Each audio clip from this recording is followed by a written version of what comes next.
बंदी छोड़ सतगुरु रामपाल जी परमेश्वर जी की जय हो।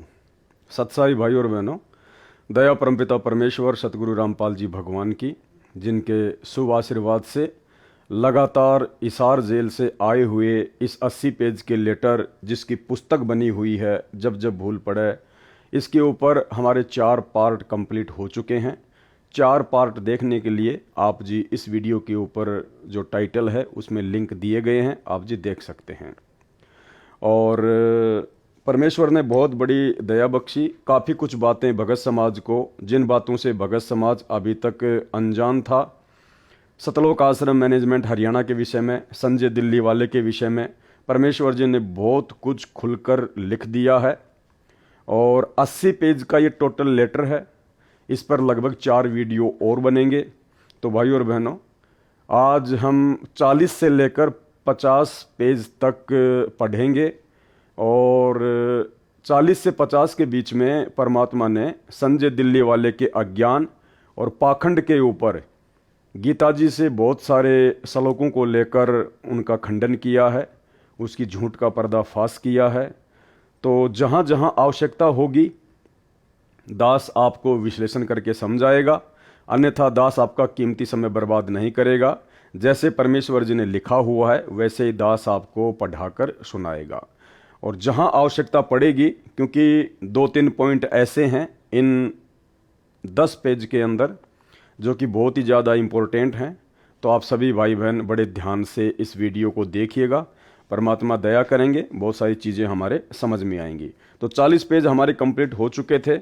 आज हम चलेंगे पेज नंबर 41 पर। संत गरीबदास जी ने कहा है कि गरीब मुल्ला माया मग में बैठी हंसा चुन चुन खाई, ज्योति स्वरूपी कहे निरंजन मैं ही करता भाई।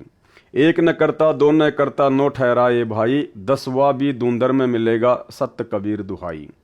तो परमेश्वर कबीर जी ने अर्थात सतगुरु रामपाल जी परमेश्वर जी ने काल से क्या कहा, मैं तेरी असलियत बताऊंगा, कबीर नाम से यथार्थ भक्ति मार्ग पंथ चलाऊंगा, सत्य पुरुष का ज्ञान प्रचार करूंगा। कबीर परमेश्वर जी उस समय अपने पुत्र सहजदास के वेश में थे। कबीर जी कभी अपने पुत्र जोगजित यानी योग संतान के रूप में भी काल ज्योति निरंजन के लोक में आते हैं, इसलिए अपने को छुपाकर लीला किया करते हैं। सब जीव उस सत्य पुरुष की आत्मा है। यहाँ तूने उन सब को कुत्ते गधे सुअर आदि बनाकर मां कष्ट दे रखा है। इनको सुख सागर शतलोक का ज्ञान बताऊंगा, निज नाम देकर तेरे जाल से मुक्त कराऊंगा। तब काल ने मेरे से कहा था कि यदि तू एक कबीर पंथ चलाएगा, मैं अपने दूत भेजकर 12 नकली कबीर पंथ चलाऊंगा। इनके अतिरिक्त और अनेक नकली पंथ अपने दूत भेजकर चलाऊंगा। सब जीवों को भरमाऊंगा। वे वाणी तो आप वाली कहा करेंगे, परंतु अर्थ गलत करके मेरे जाल में जीवों को रखेंगे।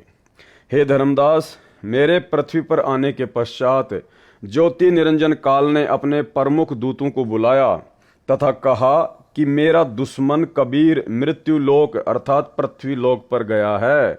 वह कबीर नाम से पंथ चलाएगा। तुम पृथ्वी पर जन्म लो, उसका विरोध उसी के पंथ में घुसकर करो। हे परमेश्वर कबीर जी के बच्चों, भगत तथा भगतमती यानी सतगुरु रामपाल जी भगवान कह रहे हैं आप और हमारे से, वर्तमान में काल का भेजा प्रमुख दूत संजय दिल्ली है। क्या कह रहे हैं परमात्मा कि वर्तमान में उस काल की तरफ से भेजा हुआ प्रमुख दूत कौन है? संजय दिल्ली वाला, ना कि पवन दास। पवन दास का कोई जिक्र नहीं है। अब यहां परमात्मा ने हल्का सा दास का नाम लिया है। इसका सहयोगी पवन जयपुर है। यहां परमेश्वर ने दास को कोई काल का दूत वगैरह नहीं कहा है। इसका सहयोगी पवन जयपुर है। और यह सहयोग के रूप में परमात्मा ने मुझ पवन दास का नाम सिर्फ और सिर्फ इसलिए लिया है क्योंकि सतलोक आश्रम मैनेजमेंट हरियाणा ने जब उन्होंने देखा कि यह पवन दास हमारे अज्ञान और पाखंड की पोल पट्टी पूरी संगत के सामने खोल रहा है, तो इन्होंने मुझ पवन दास की झूठी शिकायतें परमात्मा के पास लगाई। और जैसा कि इस पेज में पहले दास ने आपको दिखाया कि जैसा गुरुदेव भगवान को एक आम व्यक्ति मानकर, अपने जैसा मानुष मानकर उनके परिवार वालों ने जैसा मुझ पवन दास के विषय में उनको बताया, परमात्मा उसी आधार से जवाब दे रहे हैं, इस पुस्तक को लिख रहे हैं। तो सतलोक आश्रम मैनेजमेंट हरियाणा के कहने पर दास का संजय के सहयोगी के रूप में परमात्मा ने नाम ऐड किया है। अन्यथा मुझ पवन दास का सन 2017 से संजय दास से कोई लिंक नहीं है।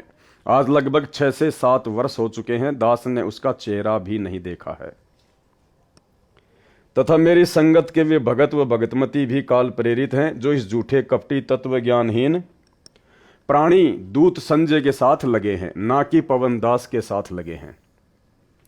जो इतना समझाने के पश्चात भी नाम शुद्ध नहीं करवाएंगे, माफी नहीं मांगेंगे, वे भी काल के दूत ही हैं। जो वापस आकर माफी मांगकर नाम शुद्ध करवा लेंगे, वे परमेश्वर कबीर जी के हंस व हंसनी हैं, यानी भगत आत्माएं हैं। यदि उन भगतों व भगतमतियों को काल के दूत वाली झूठी बातों पर विश्वास है कि दान का पैसा सही उपयोग नहीं हो रहा है, तो वे अपना नाम शुद्ध करवाकर भक्ति करें।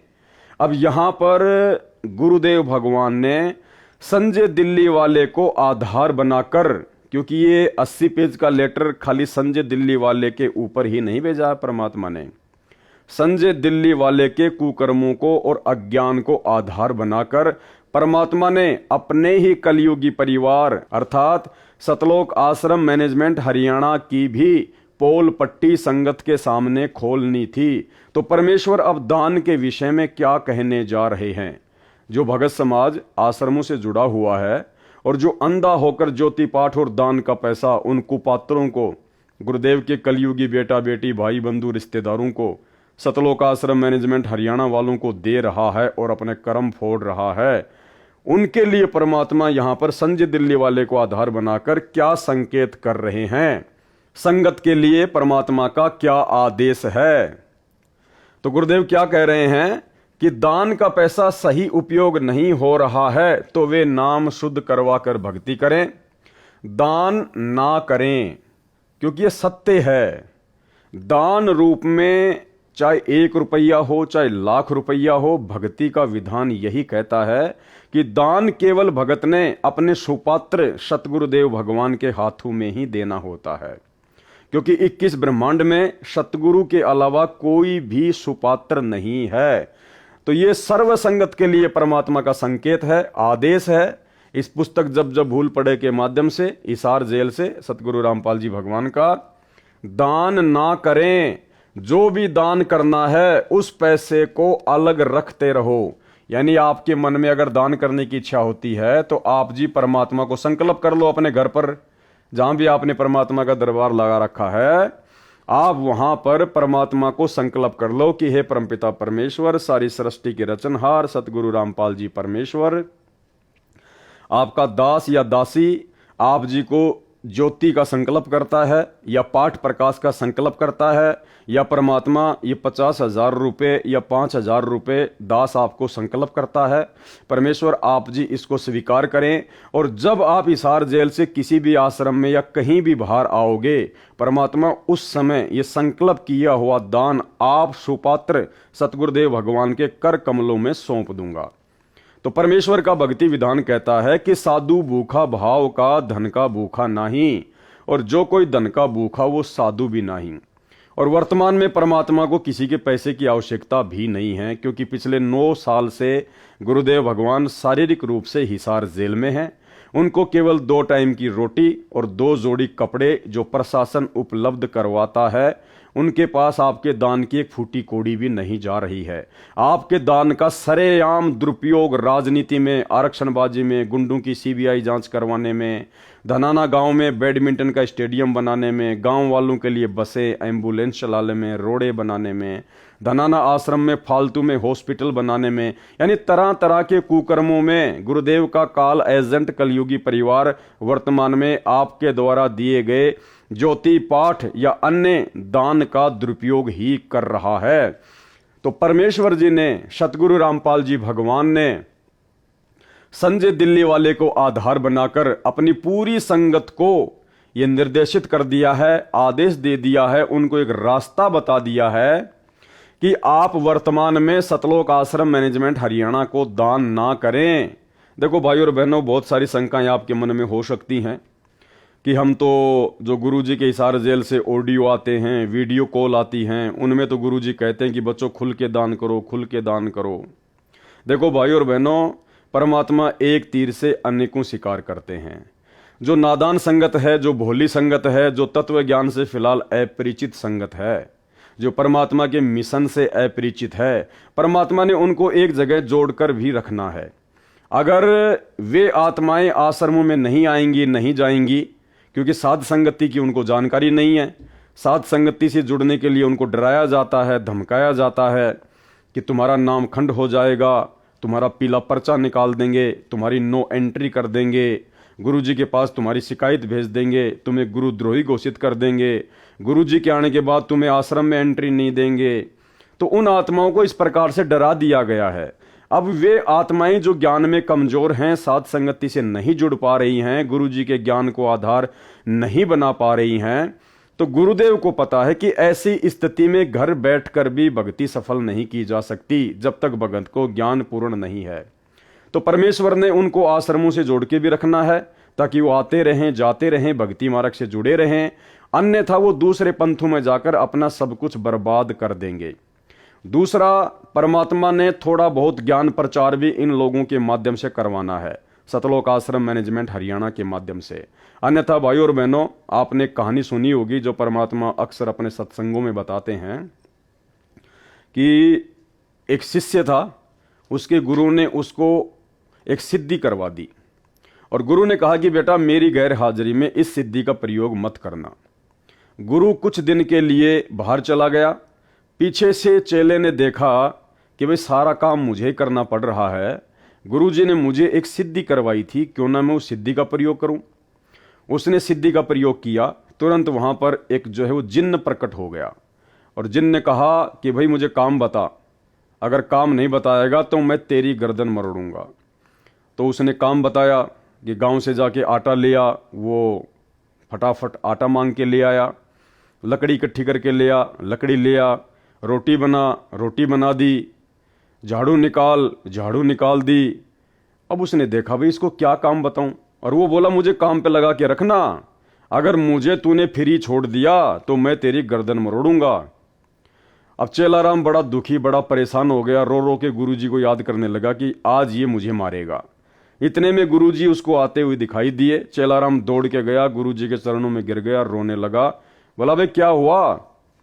बोला गुरुजी बस पूछो मत, क्या हुआ? बोला तूने वो सिद्धि यूज कर ली क्या? बोले हाँ गुरुजी। अरे बोला नालायक, मैंने तुझे मना किया था ना कि मेरी एब्सेंस में सिद्धि यूज मत करना। क्या हुआ? गुरुजी ऐसे ऐसे उसने सारा काम कर दिया। अब वो कह रहा है कि मुझे काम बता, नहीं तो मैं तेरी गर्दन मरोड़ूंगा।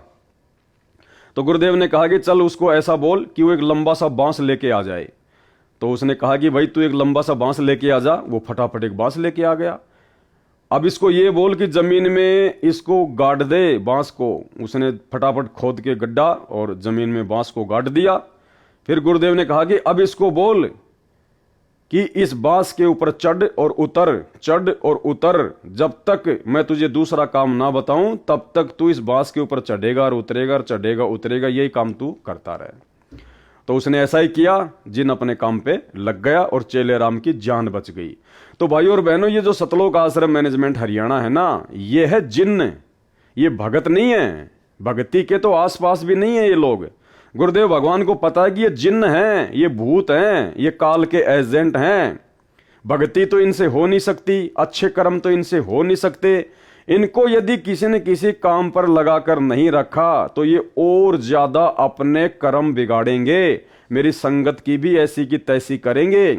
तो परमेश्वर ने इनको एक प्रकार से ज्ञान प्रचार की सेवा दे दी कि तुम्हारे बस का केवल यही है और भक्ति वक्ति तुम्हारे बस की बात नहीं है। तुम ये भंडारे करते रहो, संगत को जोड़े रखो, और जो तुम्हारी हार्दिक इच्छा थी माया की, धन प्राप्ति की, जिसके लिए तुम भक्ति कर रहे थे, अपने गुरुजी से जुड़े हुए थे, तो खोलो आश्रम, बनाओ आश्रम, लगाओ इन पत्थरों में पैसा। तुम और संगत दोनों इसी प्रकार से आपस में जुड़े रहो। अगर परमात्मा इनको इस प्रकार की छोटी मोटी सेवाएं ना देते, हालांकि गुरुदेव ने इनको ये आश्रम बनाने की सेवा अपनी तरफ से नहीं दी, इन काल एजेंटों ने गुरुजी को जेल में जाके सलाह दी। तब गुरुजी को तो मालूम था इन सब बातों का कि ये तो जिन है, यदि इनको किसी ने किसी काम पे नहीं लगा के रखा तो ये तो संगत का सत्यानाश कर देंगे, और मेरी संगत जो अभी अज्ञान है, तत्व ज्ञान से अपरिचित है, ये दूसरे पंथों में जाके अपने कर्म फोड़ेगी। इससे अच्छा है कि मेरे पंथ में, इन्हीं आश्रमों में मर्यादा तोड़कर भी पड़े रहेंगे तो कम से कम मेरे चरणों में तो रहेंगे, आज नहीं तो कल ठोकर खाकर फिर वापस लाइन पर आ जाएंगे। तो भाई और बहनों, पूरी राम कहानी ये है। इसलिए परमात्मा ने सतलोक आश्रम मैनेजमेंट हरियाणा को इस प्रकार से आश्रम वगैरह बनाने की छूट दे रखी है, और ज्ञान प्रचार के माध्यम से इनके थोड़े बहुत जो कर्म है वो जो है बनते रहें। तो अब परमात्मा इस 80 पेज के लेटर के माध्यम से जो समझदार आत्माएं होंगी, सतलोक आश्रम मैनेजमेंट हरियाणा के पीछे जुड़ी हुई लाखों की संगत में जो कुछ एक समझदार भगत आत्माएं होंगी, जिनको थोड़ा बहुत गुरुदेव का ज्ञान समझ में आना लगा होगा, अब वो आत्माएं समझ जाएंगी इस 80 पेज के लेटर को पढ़कर कि हां, गुरुदेव भगवान संजय दिल्ली वाले को आधार बनाकर और अपनी पूरी संगत को क्या संदेशा देना चाह रहे हैं। तो परमेश्वर कह रहे हैं कि दान ना करें, जो भी दान करना है उस पैसे को अलग रखते रहो। ज्योति स्वयं जलाओ, परमात्मा कह रहे हैं ज्योति अपने घर पे जलाओ ना। अरे तुम ज्योति के 2100 रुपए सतलोक आश्रमों में जाकर जमा करवाते हो, और मान लीजिए वो तुम्हारी ज्योति जला रहे हैं, तो वो कितना घी जलाएंगे? 1.25 किलो घी। 1.25 किलो घी कितने का आया? 750 रुपए का। और तुम कितने दे रहे हो? 2100 रुपए। अब तुम्हें यह भी नहीं पता कि बाकी के पैसे तुम्हारे कहां लग रहे हैं, किस सेवा में लग रहे हैं, क्योंकि राजनीति में भी लग रहे हैं, आरक्षणबाजी में भी लग रहे हैं, गुंडों की सीबीआई जांच में भी लग रहे हैं, अपनी मौज मस्ती में भी लग रहे हैं, फालतू में आश्रमों पे आश्रम बनाए जा रहे हैं, उन पत्थरों में भी पैसे बर्बाद हो रहे हैं। तो ये विचार आप लोगों ने करना पड़ेगा कि 2100 रुपए देने के बजाय इन कुपात्रों को आप जी 2100 रुपए का 3 किलो घी लाके अपने घर पे जोत जलाओ ना परमात्मा की, उससे कहीं ज्यादा आपको लाभ मिलेगा। आप 2100 रुपए दे रहे हो, आपके 750 रुपए का मान लीजिए वो घी की आपकी ज्योति भी जला रहे हैं, तो आपको लाभ कितना हुआ? खाली 750 रुपए तक का ही तो होगा। और वो भी कन्फर्म नहीं है, वो भी कन्फर्म नहीं है कि आपके 750 रुपए का घी जलाया जा रहा होगा। तो इससे तो अच्छा है ना आप अपने घर पर घी लाकर परमात्मा के आदेश अनुसार, क्योंकि गुरुदेव का आदेश है कि ज्योति जलाओ, चाहे अखंड जलाओ। गुरुदेव कह रहे हैं चाहे कितना ही घी डालो, चाहे दिन में 1 किलो घी जलाओ, अखंड जलाओ, चलने दो 24 घंटे। जब दास बड़ी जेल से आए, यानी जब सतगुरु रामपाल जी भगवान हिसार जेल से बाहर आए, तब सारा पैसा दान कर देना, उस समय अपने गुरुजी के हाथों में दे देना वो पैसा। परंतु कुपात्र को दान देना तो कुछ लाभ नहीं मिलेगा, परंतु कुपात्र को दिए गए दान का कुछ भी लाभ नहीं मिलेगा। और यह सतलोक आश्रम मैनेजमेंट हरियाणा कुपात्र है, संजय दिल्ली वाला कुपात्र है, और मैं पवन दास ज्योति तथा पाठ का पैसा किसी से लेता नहीं। तो भाई और बहनों, अपना पैसा संकल्प करके अपने घर पर रखिए, परमात्मा की ज्योति का घी जलाओ, अखंड जलाओ, मालिक का आदेश आ गया है। और जितना भी आपको दान करना है गुरुदेव को संकल्प कर लो, साधु भूखा भाव का धन का भूखा नाई। उसी समय आपका पैसा गुरुजी के पास में पहुंच जाता है। बाकी जो कागज के टुकड़े हैं वो परमात्मा आने के बाद में ले लेंगे। तो स्पष्ट आदेश है सतगुरु रामपाल जी भगवान का। देखो भाई और बहनों, ये परमात्मा है, और इस समय गुरुदेव भगवान को अच्छे से पता है कि मेरी संगत के ऊपर काल का जबरदस्त पहरा है। काल स्वयं तो सबके सामने आता नहीं है, काल अपने एजेंटों के माध्यम से अपना काम करता है। और एजेंट वर्तमान में सतलोक आश्रम मैनेजमेंट हरियाणा बना हुआ है। गुरुजी के बेटा बेटी, भाई बंधु, रिश्तेदार और ये चंद कोऑर्डिनेटर लोग बने हुए हैं। अब आप लोगों ने क्या करना है, डिसीजन आपके हाथ में है। परमात्मा ने आप तक संदेशा भिजवाना था, भिजवा दिया। अब गुरुदेव भगवान आपका हाथ पकड़ के नहीं रोकेंगे कि आप आश्रमों में मत जाओ, या वहां जाकर ज्योति पाठ का पैसा मत दो, या भंडारे में मत जाओ। परमात्मा का केवल इतना ही काम है, आप तक संदेशा पहुंचाना, और उस संदेश को समझने के लिए आपको परमात्मा ने तत्व ज्ञान दे रखा है। उसके बावजूद भी यदि आप नादानी करोगे तो आने वाले समय में परिणाम भी आप ही भोगोगे। तो ये स्पष्ट संकेत सतगुरु रामपाल जी भगवान की करोड़ों की संगत को संजय दिल्ली वाले को माध्यम बनाकर परमेश्वर जी ने दिया है। एक बार फिर से पढ़ लो। कि दान का पैसा सही उपयोग नहीं हो रहा है तो वे नाम शुद्ध करवा कर भक्ति करें, दान ना करें। जो भी दान करना है उस पैसे को अलग रखते रहो। ज्योति स्वयं जलाओ, अपने घर पर जलाओ, चाहे अखंड जलाओ, कितना ही घी जलाओ। जब दास बड़ी जेल से आए, अर्थात जब सतगुरु रामपाल जी भगवान हिसार जेल से बाहर आए, तब सारा पैसा दान कर देना, परंतु कुपात्र को दान देकर तो कुछ लाभ नहीं मिलता। और यही कारण है पिछले 9 वर्षों से हजारों की संख्या में सतगुरु रामपाल जी भगवान की आत्माएं काल की भेंट चढ़ चुकी हैं, अकाल मौत मर चुकी हैं। इन आश्रमों में आते जाते समय, हिसार की तारीखों पे आते जाते समय, और भी ना जाने बहुत सारे कारणों से, क्योंकि भगत समाज ने सतलोक आश्रम मैनेजमेंट हरियाणा की मनमानियों में बढ़ चढ़ के सहयोग किया है और कुपात्र को दिए गए दान का कोई लाभ मिलता नहीं, परमात्मा ने लिख दिया। और भगत समाज को कोई लाभ मिलना नहीं था, मर्यादा सबकी खंडित हो गई कुपात्रों को ज्योति पाठ और दान का पैसा देने के चलते, उनके मनमाने आचरण में उनका सहयोग करने के चलते, हिसार की तारीखों पे जा जाके प्रशासन को परेशान करने के चलते, मर्यादा किसी की बची नहीं, भक्ति किसी की बन नहीं रही, तो सबकी दुर्गति, घर घर में लड़ाई झगड़ा और कलह इस समय सतलोक आश्रम मैनेजमेंट हरियाणा से जुड़ी हुई संगत में है। तो परमेश्वर क्या कह रहे हैं, इस पत्र में भी यही समझाया है। उनको विचार करना चाहिए, किसको, संगत को, कि उनके लाखों भाई बहन कमेटी वाले सेवादारों को वे नामदान केंद्रों पर मेरे आदेश से दान दे रहे हैं, मेरे परिवार वाले भी वहीं दान दे रहे हैं। अब बताओ सतगुरु रामपाल जी भगवान के परिवार ने कौन से दिन दान किया, बताइए। आप खुद गुरुजी के बेटा बेटी भाई बंधु रिश्तेदारों को सौगंध खिलाकर कि तुझे गुरुजी की सौगंध है, बता तूने कितने रुपए दान दिए बरवाला कांड के बाद में। वो बोलेंगे हम तो दान लेने वाले हैं, देने वाले थोड़ी हैं।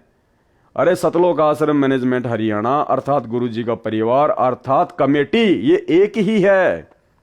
और ये लोग तो दान लेते हैं संगत से, इन्होंने कभी दान दिया नहीं है, ये तो लेते हैं।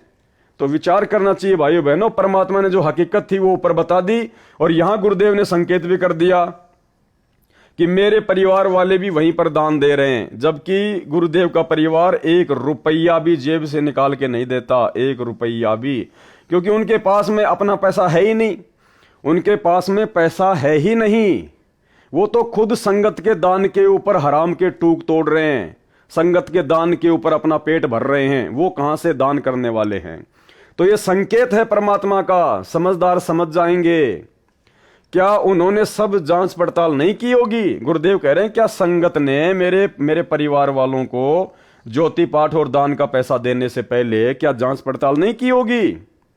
इशारा कर रहे हैं परमात्मा कि संगत नादान है, बेखबर है। क्या उन्होंने सब जांच पड़ताल नहीं की होगी कि दान का पैसा ठीक खर्च हो रहा है? जांच पड़ताल तो बिल्कुल हो गई। सत्सेवकों ने सैकड़ों वीडियो बना दिए इनके कुकर्मों के ऊपर। इन्होंने धनाना गांव में धनाना गांव वालों के लिए 50 लाख रुपए जो भक्तों का ज्योति पाठ और दान का पैसा था, बैडमिंटन का स्टेडियम बना दिया। तो ये पैसा बर्बाद हो रहा है ना। हरियाणा के जाट आरक्षण में इन्होंने करोड़ों रुपया जाट आरक्षण संघर्ष समिति को दिया चंदे के रूप में। क्या ये पैसे का दुरुपयोग नहीं है? क्या इन्होंने उन कुपात्रों को दान नहीं दिया? तुमने तो मैनेजमेंट वाले कुपात्रों को दे दिया। मैनेजमेंट ने हरियाणा के जाट आरक्षण में उन जगत वाले कुपात्रों को दे दिया। राजस्थान में राजपूत करणी सेना को 5 लाख रुपए नगद आनंदपाल सिंह की सीबीआई जांच के लिए दिया। तुमने तो दिया उन कुपात्रों को पैसा, मैनेजमेंट वालों को। उन कुपात्रों ने आगे राजपूत करणी सेना वाले कुपात्रों को पैसा दे दिया। सरेआम तुम्हारे दान का दुरुपयोग।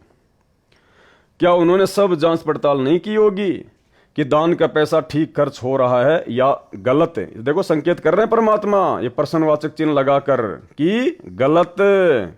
उनको विश्वास है कि पैसा सही प्रयोग हो रहा है। आपको भी विश्वास करना चाहिए। बिल्कुल नहीं कर सकते, क्योंकि ये हमारी परीक्षा है। परमात्मा परीक्षा लेगा। हम कैसे विश्वास करेंगे जब गुरुदेव भगवान ने सत्संगों में कह दिया कि तुम्हारे सतगुरु के अलावा धरती पर कोई भी सुपात्र नहीं है, दान लेने का अधिकारी नहीं है।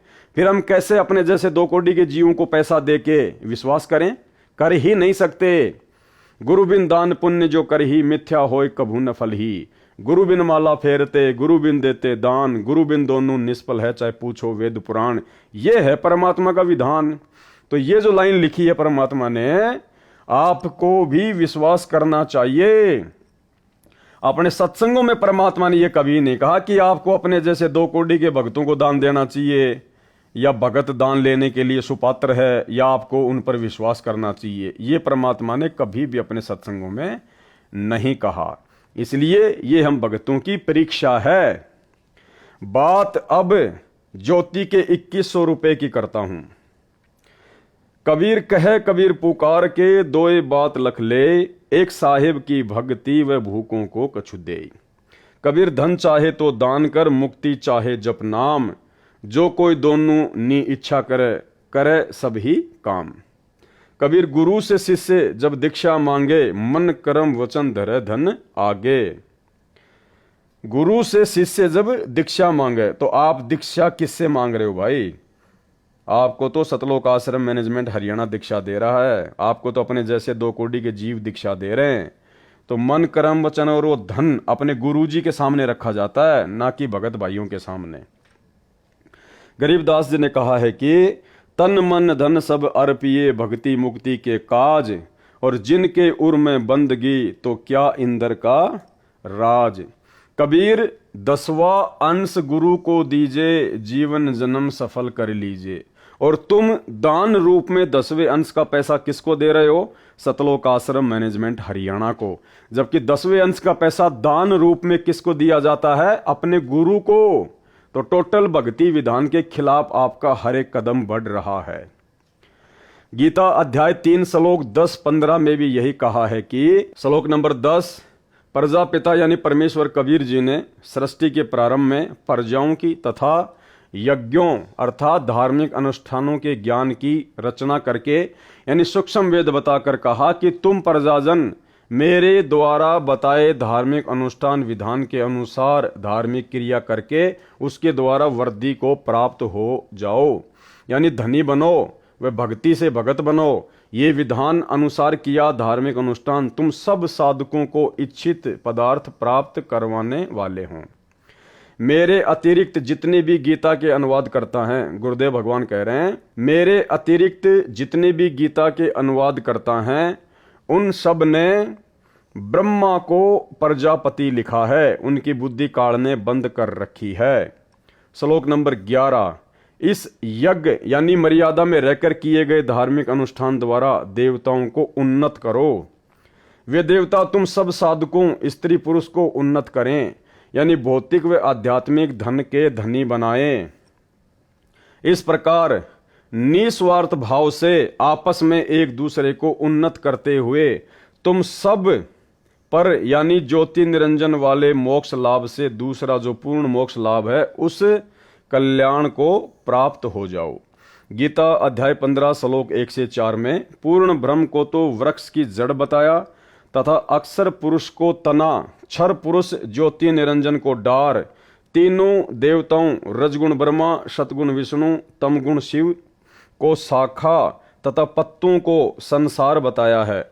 इन श्लोकों में उसी के आधार से कहा है कि शास्त्र विधि अनुसार यानी गुरु मर्यादा में रहकर धार्मिक अनुष्ठान करके यानी पूर्ण ब्रह्म की जो वृक्ष की मूल है सिंचाई पूजा करो, जिससे देवता रूपी शाखा बढ़ेंगी, यानी देवताओं के पास सत्य साधक के शुभ कर्म व पुण्य कर्म जमा हो जाएंगे। ये देवता कर्म का फल ही देते हैं, इसलिए कहा है। याद रखें, इस अध्याय 3 के श्लोक 15 में स्पष्ट है कि ब्रह्म यानी ज्योति निरंजन काल ब्रह्म की उत्पत्ति अविनाशी परमात्मा कबीर जैसे हुई है।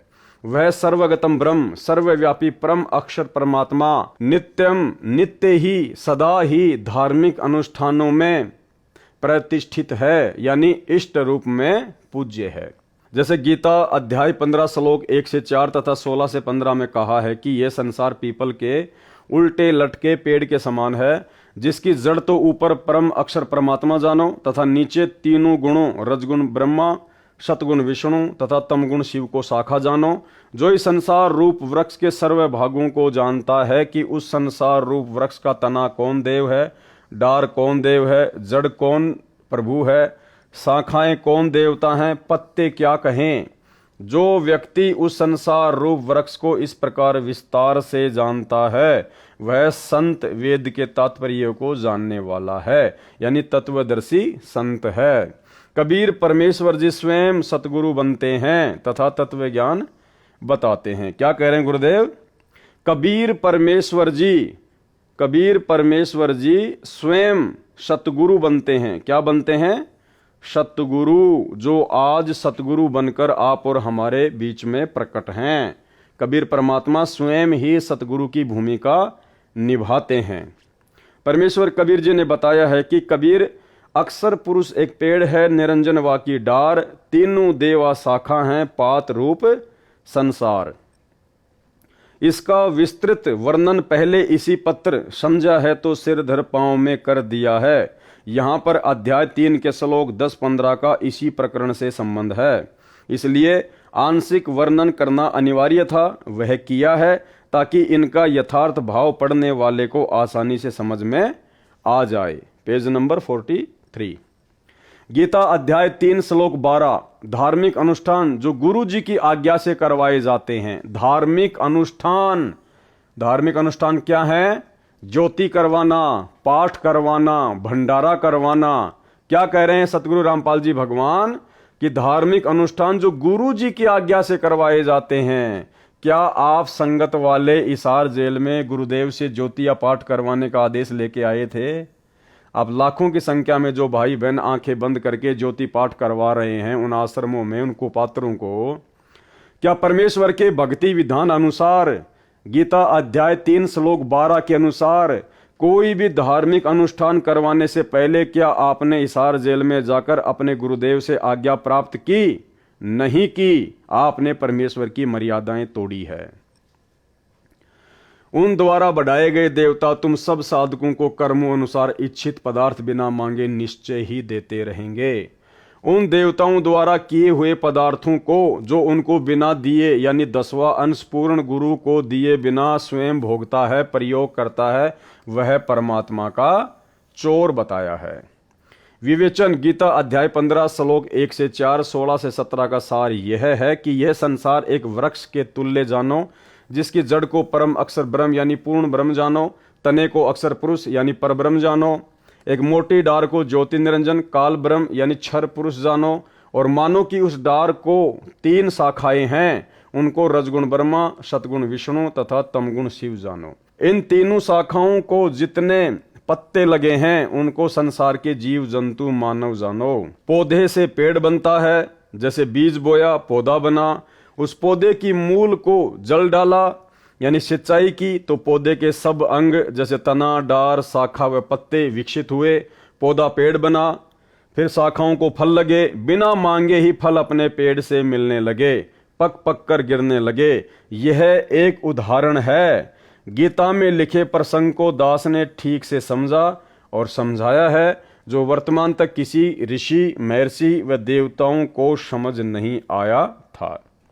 यह संजय दिल्ली अज्ञानी कूतर्क देता है। कौन देता है? संजय दिल्ली वाला, ना कि पवन दास। यह संजय दिल्ली वाला अज्ञानी कूतर्क देता है कि रामपाल को ज्ञान नहीं है, वह पेड़ की जड़ को पूर्ण ब्रह्म बताता है। संजय स्वयं मूर्ख है, उसे सब मूर्ख लग रहे हैं, मूर्ख को सब मूर्ख ही लगते हैं।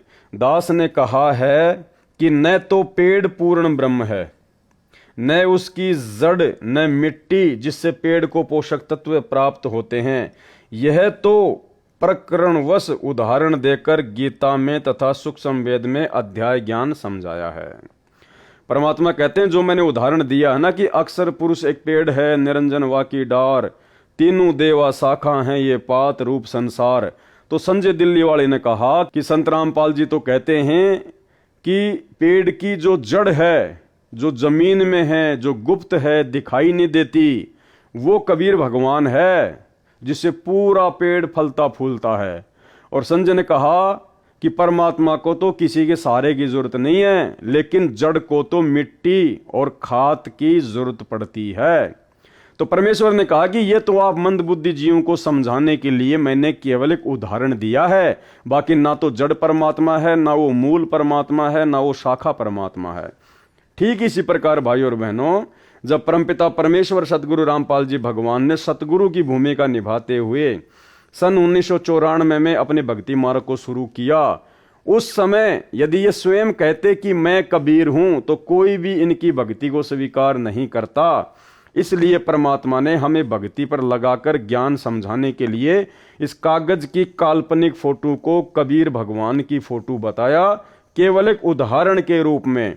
जिस प्रकार यहां कह रहे हैं परमात्मा कि ना तो वो जड़ परमात्मा है, ना वो शाखा परमात्मा है, यह तो प्रकरण वश उदाहरण देकर गीता में तथा सूक्ष्म वेद में अध्याय ज्ञान समझाया है।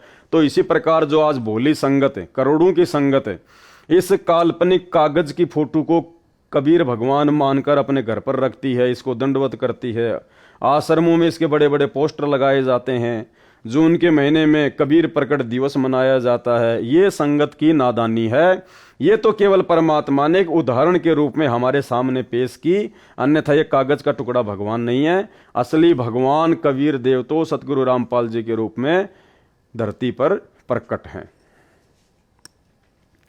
रामपाल दास ने सुलझाया, सरल किया है। गीता अध्याय 3 श्लोक 13, जो भक्तजन व भक्तमतियां पूर्ण गुरु अर्थात सतगुरु द्वारा किए धार्मिक अनुष्ठान में पूर्ण ब्रह्म परम अक्षर ब्रह्म को इष्ट मानकर प्रतिष्ठित करके भोग लगाया जाता है, फिर शेष बचे प्रसाद को खाते हैं, वे सब पापों से मुक्त हो जाते हैं। जैसे पहला पाप दान ना करना, ये पहला पाप। लेकिन दान किसको करें? सतगुरु को दान करना।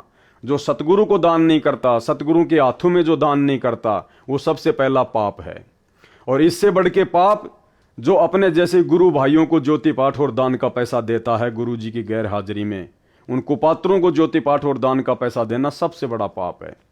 तो मालिक ने बताया कि सबसे पहला पाप है दान ना करना। दूसरा पाप गुरु के अतिरिक्त अन्य को दान करना, जो कुपात्र को दिया दान भी पाप है। स्पष्ट कर दिया गुरुदेव ने कि सबसे बड़ा पाप है भक्ति मार्ग में दान ना करना।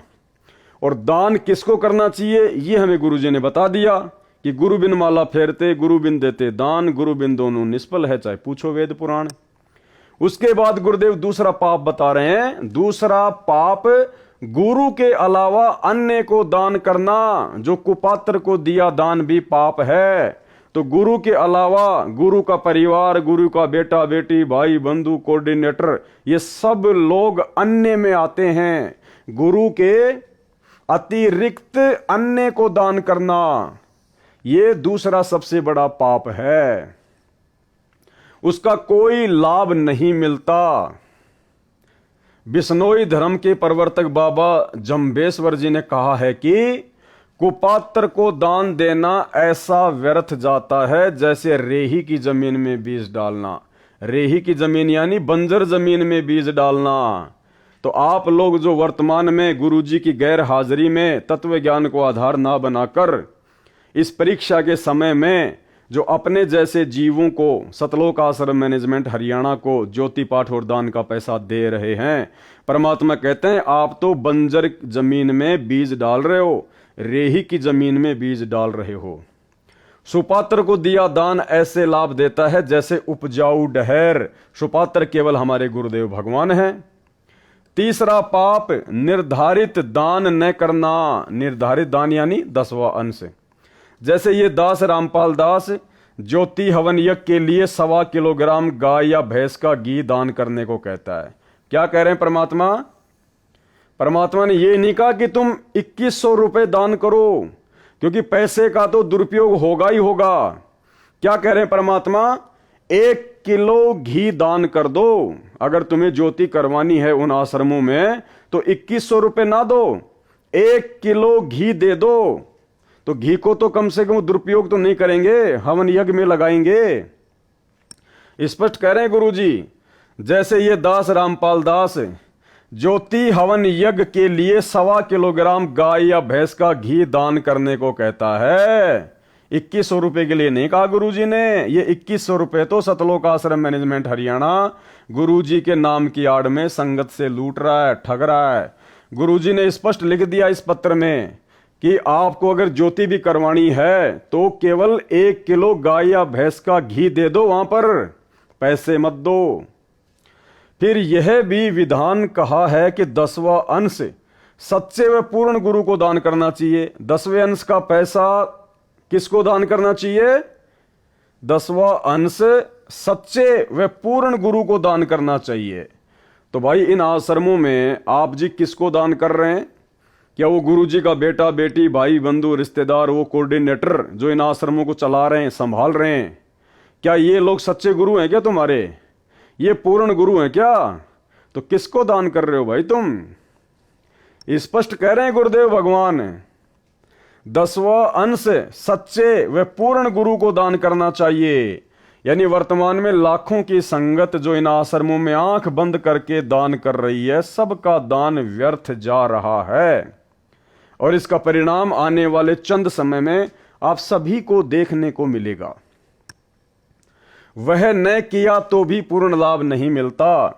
चौथा पाप, सत्य साधना न करके नकली गुरु से दीक्षा लेकर भक्ति व दान करना चौथा पाप है। पूर्ण ब्रह्म की पूजा न करके देवी देवताओं को इष्ट रूप में पूजना 5वां पाप है। भूत विद्या वालों के पास जाना यह छठा पाप है। तीर्थों पर पूजा के लिए जाना आदि आदि अनेकों पाप हैं।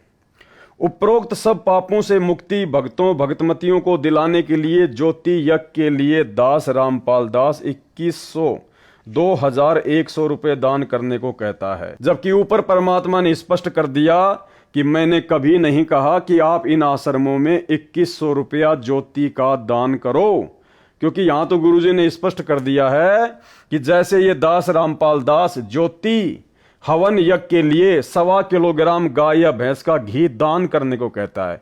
क्या दान करने को कह रहे हैं गुरुजी? केवल घी दान करने को कह रहे हैं 1 किलो। अब ये बात गुरुजी क्यों बोल रहे हैं यहां पर कि जो समझदार होगा वो तो ऊपर मेरी इस बात को आधार बना के समझ जाएगा। आज के बाद इन आश्रमों में जाकर इनको पात्रों को ज्योति पाठ दान का पैसा नहीं देगा, आश्रमों में भी जाना छोड़ देगा, ज्ञान को आधार बनाकर घर को आश्रम बनाकर अपनी भक्ति करेगा, साध संगति से वो जुड़ जाएगा। और जो नादान है, जो अज्ञानी है, वो भाई मैनेजमेंट वालों को 2100 रुपए देते रहेंगे, वो अपने कर्म फोड़ते रहेंगे। क्योंकि ये पुस्तक गुरुजी ने सतलोक आश्रम मैनेजमेंट हरियाणा के माध्यम से संगत तक पहुंचानी थी। अगर परमात्मा यहां पर 2100 रुपए मैनेजमेंट वालों को देने की बात ना कहें तो ये पुस्तक आप और हमारे तक नहीं आती। दूसरी बात, जो अज्ञानी है, जो ना समझ है, जो 2100 रुपए देंगे उससे फिर ज्ञान प्रचार भी होता रहेगा। लेकिन जो ज्ञानी आत्मा होंगी वो अपने परमात्मा के संकेत को यही समझ जाएंगी कि देना है तो केवल 1 किलो घी दो। अगर आश्रम वाले मना करते हैं कि नहीं, और यदि आश्रम वाले यदि देना है तो केवल 1 किलो घी दो, और यदि आप घी लेके जाते हैं, आश्रम वाले आपको मना करते हैं कि नहीं हमें तो 2100 रुपए दो, तो उसी समय समझ जाना आपकी कोई ज्योति हवन यज्ञ नहीं करने वाले, केवल इनको माया चाहिए, इनको पैसे चाहिए। अगर आपको ज्योति ही करवानी है और उनको यदि ज्योति ही करनी है तो ज्योति होगी किससे? घी से। घी आप उनको दे रहे हैं तो उनको क्या आपत्ति है घी लेने में? भाई उनको घी लेने में आपत्ति क्यों? इसका मतलब उन लोगों को केवल माया चाहिए, पैसा चाहिए बर्बाद करने के लिए। तो संकेत कर दिया परमात्मा ने समझदार के लिए, और ना समझ भाई 2100 रुपए देता रहेगा और अपने कर्म फोड़ता रहेगा।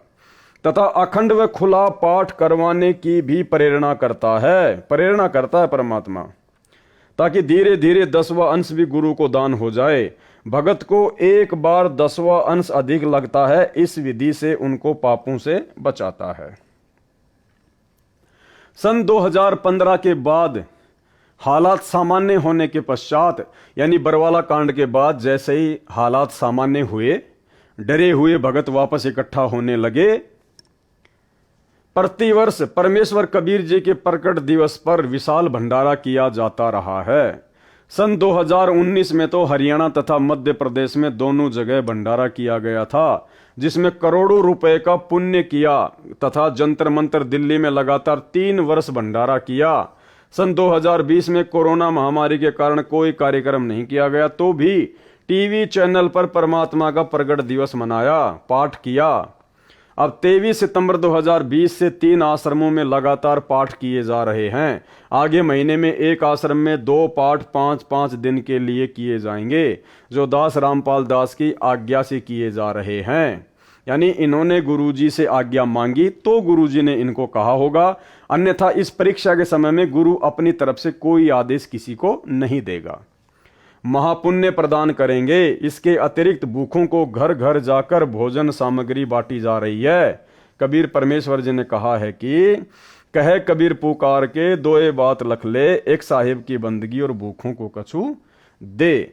देखो भाइयों और बहनों, भूखे को भोजन खिलाना बहुत अच्छी बात है, लेकिन गुरुदेव भगवान ने हमें क्या आदेश दिए सत्संगों में? हमें परमात्मा ने बताया कि हमने जा जाकर किसी को भोजन सामग्री बांटनी नहीं है। अगर आपके द्वार पर कोई भूखा आ जाता है, उसको आप जी भोजन खिलाइए, ना कि भोजन के पैकेट बना बना के दुनिया को झुग्गी झोपड़ियों में बांटना है। जबकि सतलोक आश्रम मैनेजमेंट हरियाणा ने कोरोना में यही किया था। इन्होंने ट्रैक्टरों में भर भर के सामान, आटा, चावल, दाल, चाय पत्ती, चीनी, इन्होंने जा जा के बांटी। लेकिन परमात्मा का क्या आदेश है भाई? वो तो परीक्षा चल रही है। परमात्मा तो आदेश देकर भी सर में जूते मरवाता है। जब परीक्षा लेनी होती है तब। वो कहानी सुनाई ना मैं गुरुजी ने सत्संग में। एक संत था, उसके बहुत सारे शिष्य थे, और संत उनको शिक्षा दिया करता था कि भाई जो गुरुजी की आज्ञा नहीं मानता वो तो नरक में जाता है, और जो अपने गुरुजी की तरफ हाथ भी कर देता है वो तो बहुत भयंकर सजा पाता है। तो सब बड़े ध्यान से सुन रहे थे।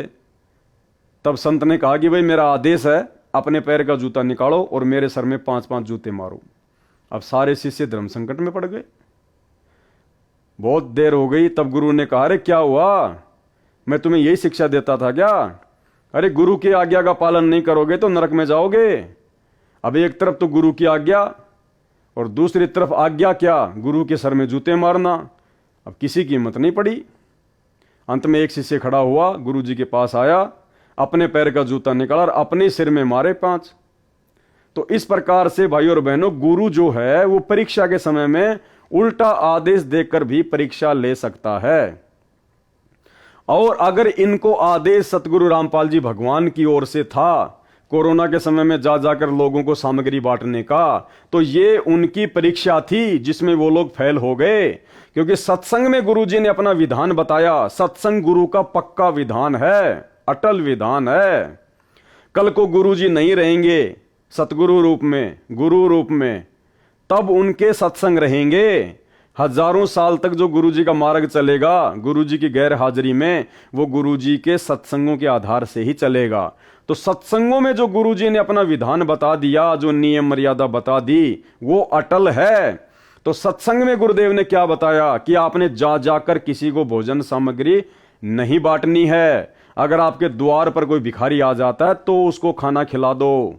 जबकि इन लोगों ने जा जाकर सामग्री बांटी है, जो कि गुरुजी के ज्ञान के विरुद्ध था।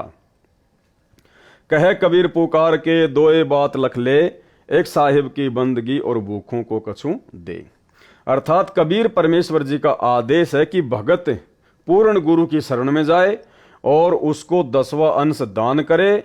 वह भक्ति कराता है तथा भूखों को भोजन व्यवस्था भी करवाता है। अब देखो ये क्या आ गया, क्या आदेश आ गया। ऊपर तो परमात्मा ने मैनेजमेंट वालों की बातों को लिख दिया कि इन्होंने जा जाकर लोगों को भोजन बांटा जब कोरोना आया तब। और यहां गुरुजी क्या कह रहे हैं, अर्थात कबीर परमेश्वर जी का आदेश है। ये आदेश बता रहे हैं, परमात्मा का विधान बता रहे हैं ये। अर्थात कबीर परमेश्वर जी का आदेश है कि भगत पूर्ण गुरु की शरण में जाए और उसको 10वां अंश दान करे। वह भक्ति करवाता है तथा भूखों को भोजन की व्यवस्था भी करवाता है। कौन करवाता है? गुरु करवाएगा। गुरु भूखों के लिए भोजन की व्यवस्था करवाएगा, ना कि चेले जा जाके भूखों को भोजन बांटेंगे। तो यहां भी सतलोक आश्रम मैनेजमेंट हरियाणा कोरोना काल में फेल हो चुका है। भूखे परिवारों को भोजन देते हैं। जैसे वर्तमान में पूरे विश्व में कोरोना महामारी का प्रकोप है, जिसके कारण पूरे भारत में लॉकडाउन हुआ जिस कारण से कोई व्यक्ति धन उपार्जन का कार्य नहीं कर पा रहा। मजदूर व उनके बच्चे भूख से व्याकुल हुए। उनके लिए मेरी आज्ञा से मेरे प्रिय विश्वसनीय सब भगत व भगतमती शिष्य व शिष्या दान कर रहे हैं। भाई गुरु जी का कोई विशेष कोई प्रिय नहीं होता है, गुरु तो समदृष्टि होता है, गुरु की नज़र में सब एक समान होते हैं। इसलिए यहाँ पर यह लिखना कि मेरे प्रिय और विश्वसनीय भगत व भगतमती, ये थोड़ा ज्ञान आधार से भाई विचार करना। मेरी आज्ञा से मेरे द्वारा गठित कमेटी के सदस्य उस दान हुए रुपए से आटा, चावल, दाल, नमक, तेल, छोंक के लिए व अन्य प्रयोग के लिए हल्दी, मसाला, चीनी, चाय पत्ती, साबुन आदि आदि प्रतिदिन प्रयोग में आने वाली आवश्यक खाद्य सामग्री घर घर जाकर मुफ्त बांट रहे हैं। उनको दुखी परिवार बताता है, कल से कुछ नहीं खाया, बच्चे बिलख रहे हैं। ऐसी आपदा के समय किया गया राहत कार्य सेवादारों को सेवा का लाभ देता है, दानियों को दान का लाभ देता है। यह धार्मिक यज्ञ मेरे सुशिष्य, सुशिष्याएं, सुपुत्र, सुपुत्री कर रहे हैं। किसी को दवाई नहीं मिल रही है, उसे दवा देते हैं। उन दुखियों की आत्मा दानी व सेवादारों को दुआ देती है। भाई हमें दुआ नहीं चाहिए भाई और बहनों, ये 80 पेज का लेटर है, यहां पर संकेत है। परमात्मा ने हमें बताया कि भक्तों को किसी की दुआ नहीं चाहिए, भक्तों को केवल अपने भगवान की भक्ति करनी है। और यहां क्या कह रहे हैं परमात्मा, उन दुखियों की आत्मा दानी व सेवादारों को दुआ देती है। परमात्मा ऊपर बैठा सबके ऊपर नजर रखे हुए है, अर्थात गुरुदेव संकेत कर रहे हैं कि मैं सब कुछ देख रहा हूं हिसार जेल में बैठ के, इस लेटर में तुम्हारे को संकेत कर रहा हूं। बाकी मैं सब देख रहा था, वहां पे कौन क्या कर रहा था, कौन क्या नहीं कर रहा था। परमात्मा ऊपर बैठा सबके ऊपर नजर रखे हुए हैं कि कौन इस परीक्षा के समय में ज्ञान को आधार बनाकर चल रहे हैं और कौन अपनी मनमानियां कर रहा था। आगे देखिए, संजय साकट दिल्ली तो नीम हकीम खतरा ये जान है, इसको अध्यात्म का कै ख भी ज्ञान नहीं है, बस गुरु बनने की हवस उसे लगी है। किसको लगी है? संजय दिल्ली वाले को, ना कि पवन दास को। यह दास रामपाल दास इसलिए ज्योति यज्ञ के लिए 2100 रुपये दान करने को कहता है। उन रुपयों का 1.25 किलो स्वदेशी घी गाय भैंस का, जो 750 रुपये का मानो, शेष बचे 1350 रुपये। उन रुपयों से धर्म यज्ञ व आश्रम में सत्संग के समय नाम दीक्षा के लिए, जो बाहर से आने वाले भक्तों व भक्तमतियों के लिए आवश्यक वस्तुएं जैसे पंखे, बिछाने के लिए दरी व मैट, आटा, चावल, चीनी, लकड़ी, तेल, गैस आदि आदि में हिस्सा लगाया जाता है। तो भाई फिर अगर आश्रम की सारी व्यवस्था अगर वो ज्योति के बचे हुए पैसों से ही होती है, तो फिर पाठ प्रकाश का 21,000 रुपया फिर वो कहाँ जाता है? लाखों लोग पाठ प्रकाश कराते हैं, 21,000 रुपया देते हैं, फिर वो कौन सी व्यवस्था में लगाया जाता है? जब सारी की सारी व्यवस्था ज्योति के बचे हुए 1350 रुपये से हो रही है, फिर 21,000 रुपये पाठ के किस व्यवस्था में लगाए जा रहे हैं? खुला पाठ 1 लाख रुपए का होता है, वो पैसा किस व्यवस्था में लगाया जा रहा है? खुला दान भी बहुत सारे भगत करते हैं, वो पैसा किस व्यवस्था में लगाया जा रहा है? तो बताइए। तो यहां परमात्मा संकेत कर रहे हैं कि तुम्हारे पैसे का दुरुपयोग हो रहा है। कई करोड़ रुपए की राहत सामग्री सेवादारों ने वितरित कर दी है, दिन रात एक कर रखा है। कई परिवार ऐसे मिले जो बता रहे थे कि कई दिनों से कभी एक समय भोजन खाया, कभी भूखे रहे, ऐसा चल रहा था। यदि आज भोजन नहीं मिलता तो परिवार के सब सदस्य आत्महत्या कर लेते। ऐसे ऐसे महापुण्य के कार्य आप भक्तों व भक्तमतियों के दान से, दास की आज्ञा से आपके भाई बहन सेवादार कर रहे हैं। एक संजय दिल्ली है जो दिन रात ऐसी धर्मात्माओं में दोष निकालता रहता है, भक्तों व दास रामपाल दास की निंदा करता रहता है, अपने कर्म खराब कर रहा है, केवल आश्रम में बनाता है व खाता है, वह भी मनमाना आचरण करके बिना मेरी आज्ञा के करता है और उसे धर्म कहता है। अन्य आपदा जो मुझ रामपाल दास व 1000 अनुयायियों पर नवंबर 2014 में आई, यानी बरवाला कांड, झूठे मुकदमे दर्ज हुए, जेलों में डाले गए, उन सब की न्यायालय में पैरवी के लिए धन की आवश्यकता पड़ी। सारा रुपया आश्रम में रह गया, हमें पकड़कर जेल में डाल दिया। उस समय वकील करने थे, उनकी फीस देनी थी, कुछ ज्ञान के पूरे, गांठ के पूरे धनवान भक्तों ने कहा कि जो भी न्यायालय के राहत पाने के लिए धन की आवश्यकता है वह सब खर्च हम वहन करेंगे। उस समय खराब परिस्थिति थी, दास ने उनसे दान नहीं लिया। जबकि भाइयों और बहनों, दास के पास में लेटर है, हिसार जेल से भेजा हुआ लेटर बताया जाता है सतलोक आश्रम मैनेजमेंट हरियाणा के द्वारा। उस लेटर में गुरुजी को भिखारी बना दिया गया। गुरुजी 50 लाख रुपए की उधार मांग रहे हैं एक भगत से, राजेंद्र से, 50 लाख रुपए की, कि भाई तू मेरे को उधार दे दे 50 लाख रुपए, और जब मैं हिसार जेल से बाहर आऊंगा ना तब तेरे को वापस दे दूंगा। क्या हमारे परमात्मा अपने भक्तों से इस प्रकार भीख मांगेंगे क्या? तो इन्होंने हर प्रकार से संगत को गुरुजी के आड़ में ठगा है जमकर। सारी संगत के दान से लगाया, क्योंकि प्रत्येक पुण्य के काम में प्रत्येक का कुछ न कुछ भाग लगना चाहिए। जो भगत जेलों में डाले गए उनका सारा खर्चा जेल का व कुछ रुपए उनके घर पर प्रति महीने खर्चे के भेजे जाते हैं। कुछ ऐसे भगत भी हैं जिन्होंने अपने वकील स्वयं किए तथा घर का खर्च भी कुछ एक नहीं लेते, परंतु उनकी संख्या नाम मात्र है। 940 भगत प्रत्येक तारीख पेशी पर हिसार आते हैं। उनके भोजन की व्यवस्था भी भगतों के दान से मुफ्त की जाती है। उनको जाते समय 2 दिन का भोजन भी साथ दिया जाता है जो दूर स्थान से आते हैं। उनको आने जाने का किराया भी दिया जाता है। कुछ एक किराया नहीं लेते, वे नाम मात्र ही हैं। इससे भगतों को महसूस नहीं हो रहा है कि हम कष्ट उठा रहे हैं, क्योंकि उनको दास के सत्संगों से ज्ञान भी हो गया है। परमेश्वर कबीर जी ने कहा है, कबीर मानव संसारी लगन में दुख सहे करोड़ा, सतगुरु शरण में आए के जो दुख सहे सो थोड़ा। अर्थात मानव स्त्री पुरुष अपने सांसारिक कार्यों में अनेकों कष्ट सहन करते हैं, मुकदमे भी होते हैं, जेलों में भी जाते हैं, यात्रा में गर्मी सर्दी में आते जाते हैं, पैसे भी खर्च होते हैं, समय भी व्यर्थ जाता है, कष्ट भी उठाते हैं। कभी कभी तो सर्दी के मौसम में रेलवे स्टेशन पर एक चद्दर में रात गुजारनी पड़ जाती है। किसी की पुत्र वधू ने आत्महत्या कर ली, सारा परिवार जेल में, धन खर्च, कष्ट भी, घर का नाश हो जाता है। इसके विपरीत भगत परमात्मा की भक्ति व सतगुरु शरण में जो कष्ट उठाते हैं उनका समय व्यर्थ नहीं होता। वे भक्ति सुमरण करते करते यात्रा करते हैं, उनका खर्च हुआ किराया धर्म माना जाता है। जो हिसार कोर्ट में केस में हाजिरी के लिए तारीखों पर आते हैं उनको आम के आम, गुटलियों के दाम दोनों मिलते हैं।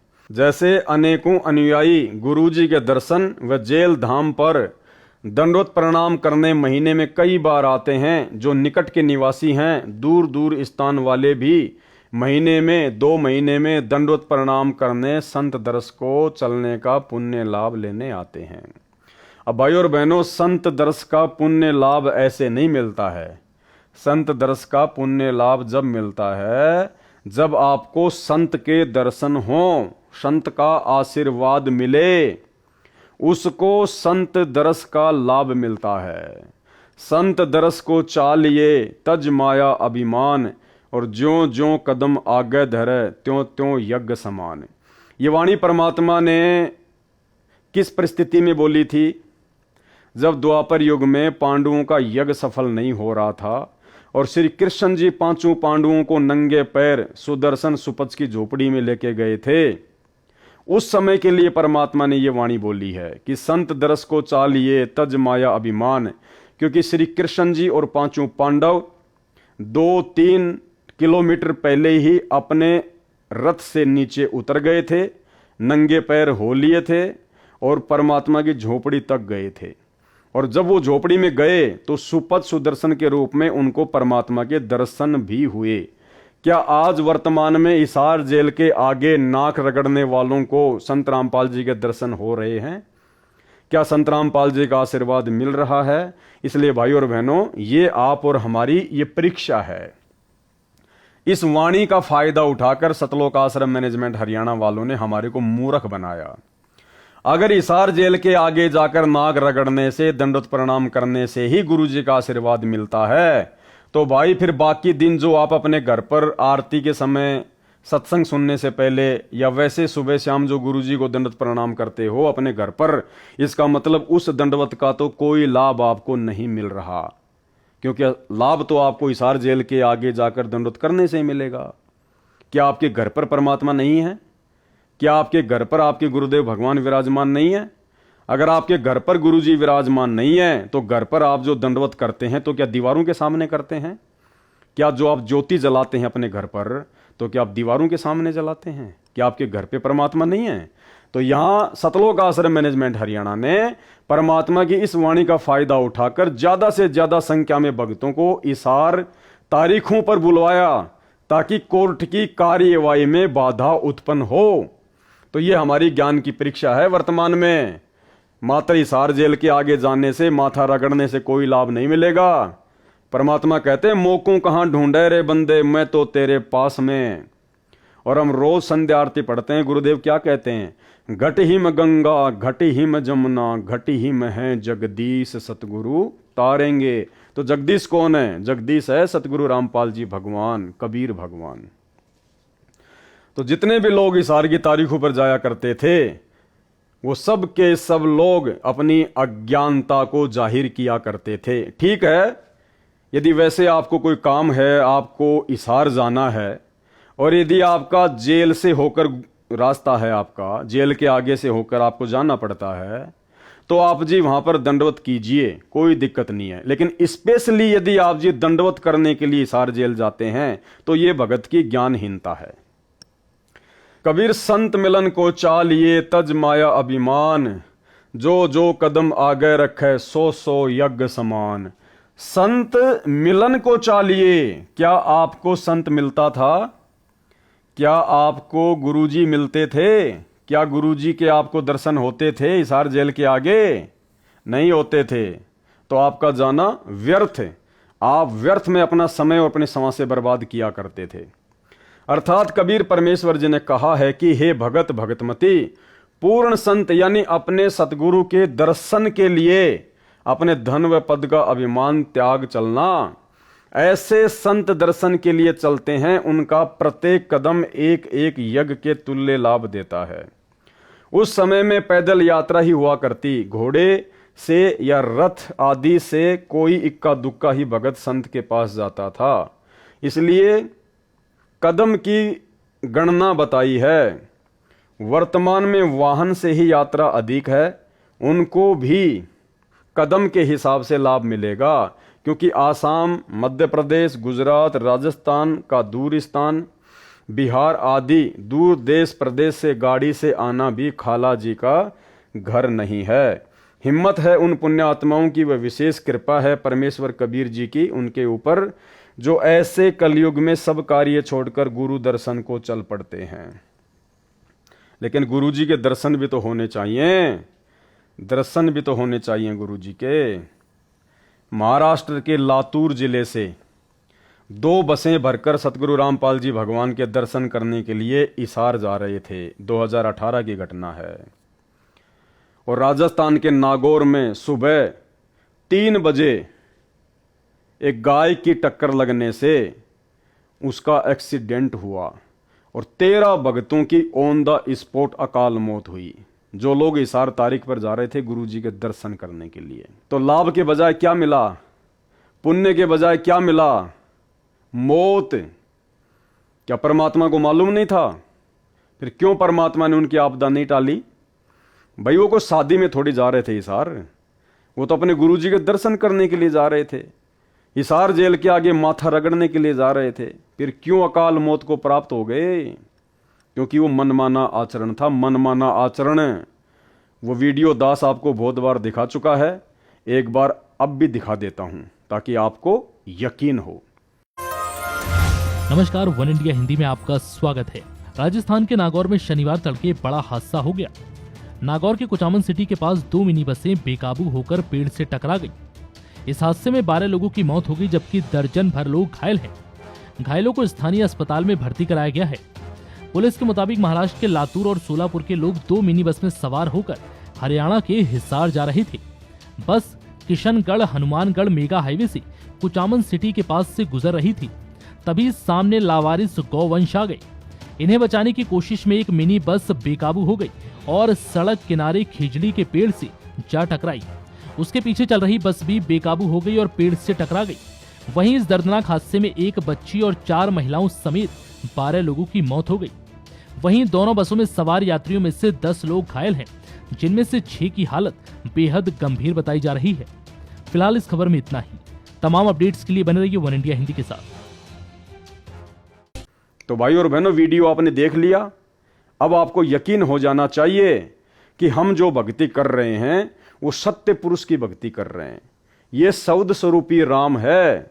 ये शरीर तो केवल एक दिखावा है, असल में ये कबीर परमात्मा है, तेज पुंज की देह है। कहे कबीर, सुनो बे साधो, मैं तो हूं विश्वास में। और जिसको विश्वास नहीं है कि गुरुजी मेरे घर पर नहीं है, गुरुजी तो जेल में बैठे हैं, वो सबसे बड़ा अज्ञानी है। मोकू कहां ढूंढे रे बंदे, मैं तो तेरे पास में।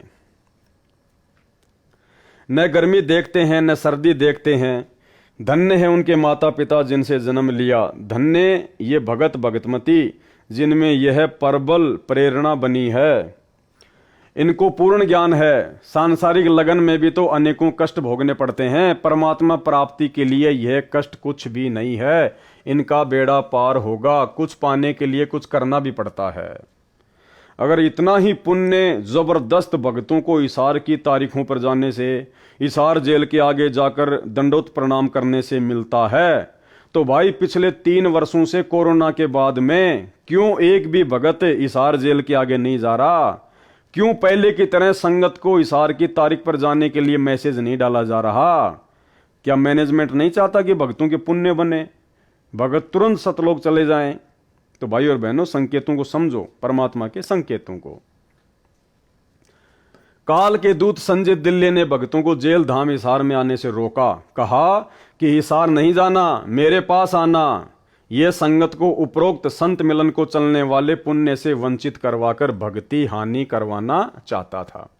परंतु दास के आदेश के पश्चात और अधिक संगत हिसार आने लगी, जबकि आदेश किसी ने नहीं सुना। गुरुजी का किसी ने नहीं सुना कि भाई तुम हिसार की तारीखों पे आओ, हिसार की तारीखों पे आओ।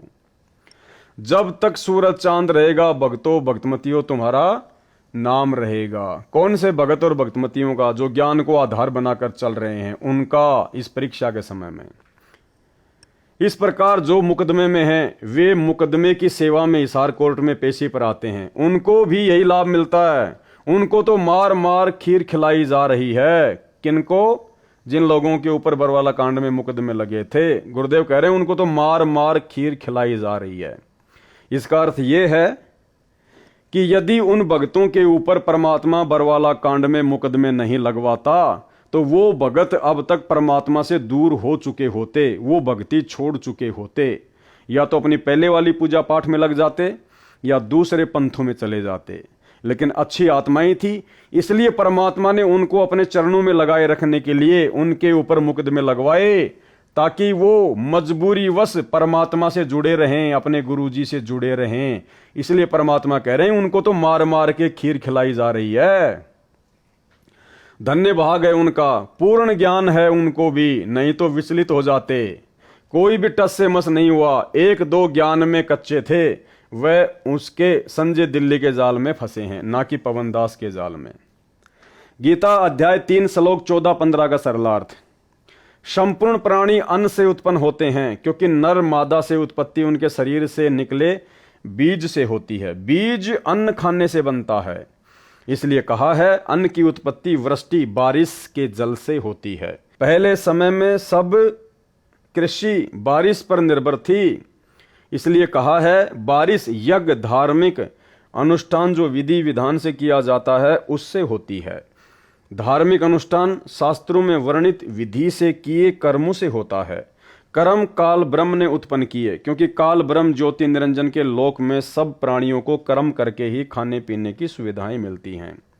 केवल सतलोक जो सबका निज घर है, उसमें बिना कर्म किए सब सुविधाएं मिलती हैं। और ब्रह्म यानी क्षर पुरुष यानी ज्योति निरंजन की उत्पत्ति अविनाशी परमात्मा यानी पूर्ण ब्रह्म कबीर जी से जान। ज्योति निरंजन की उत्पत्ति किससे? पूर्ण ब्रह्म कबीर साहिब से।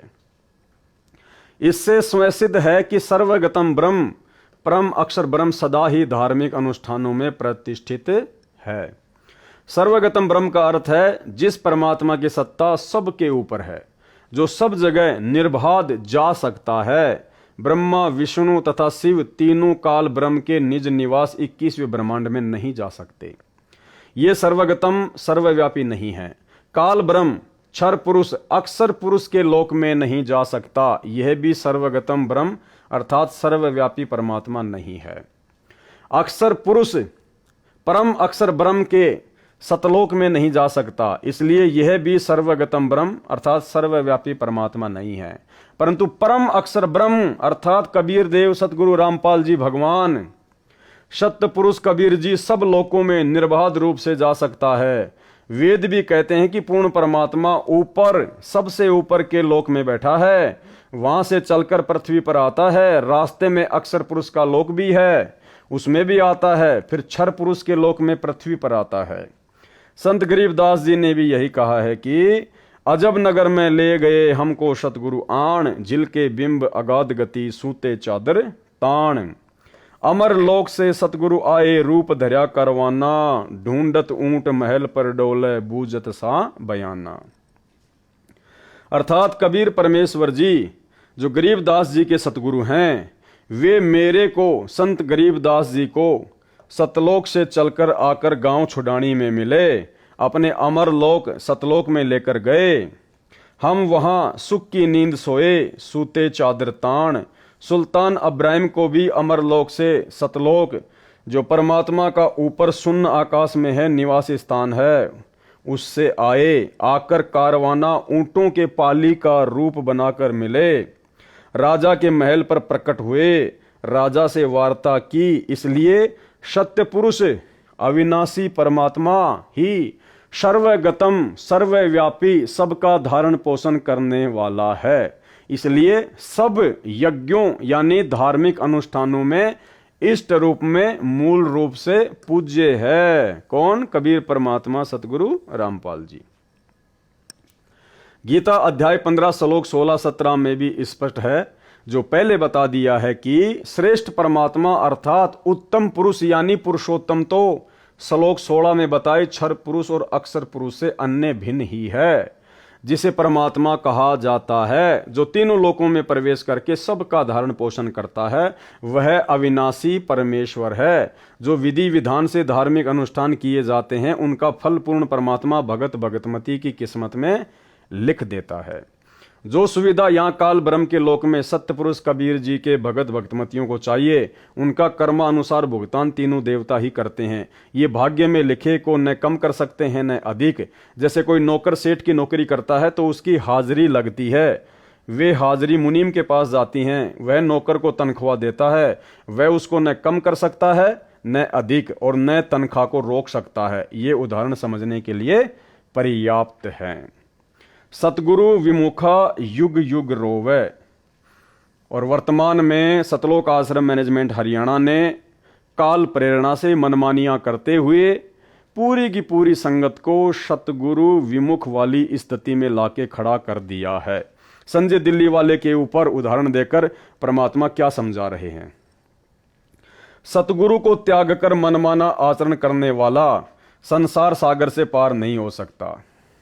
सतगुरु को त्याग कर, सतगुरु को त्यागने का मतलब है सतगुरु की बातें ना मानना, सतगुरु के सत्संग रूपी वचनों पे ना चलना, या सतगुरु की मर्यादा तोड़कर उनकी भक्ति करना, वो होता है सतगुरु को त्यागना।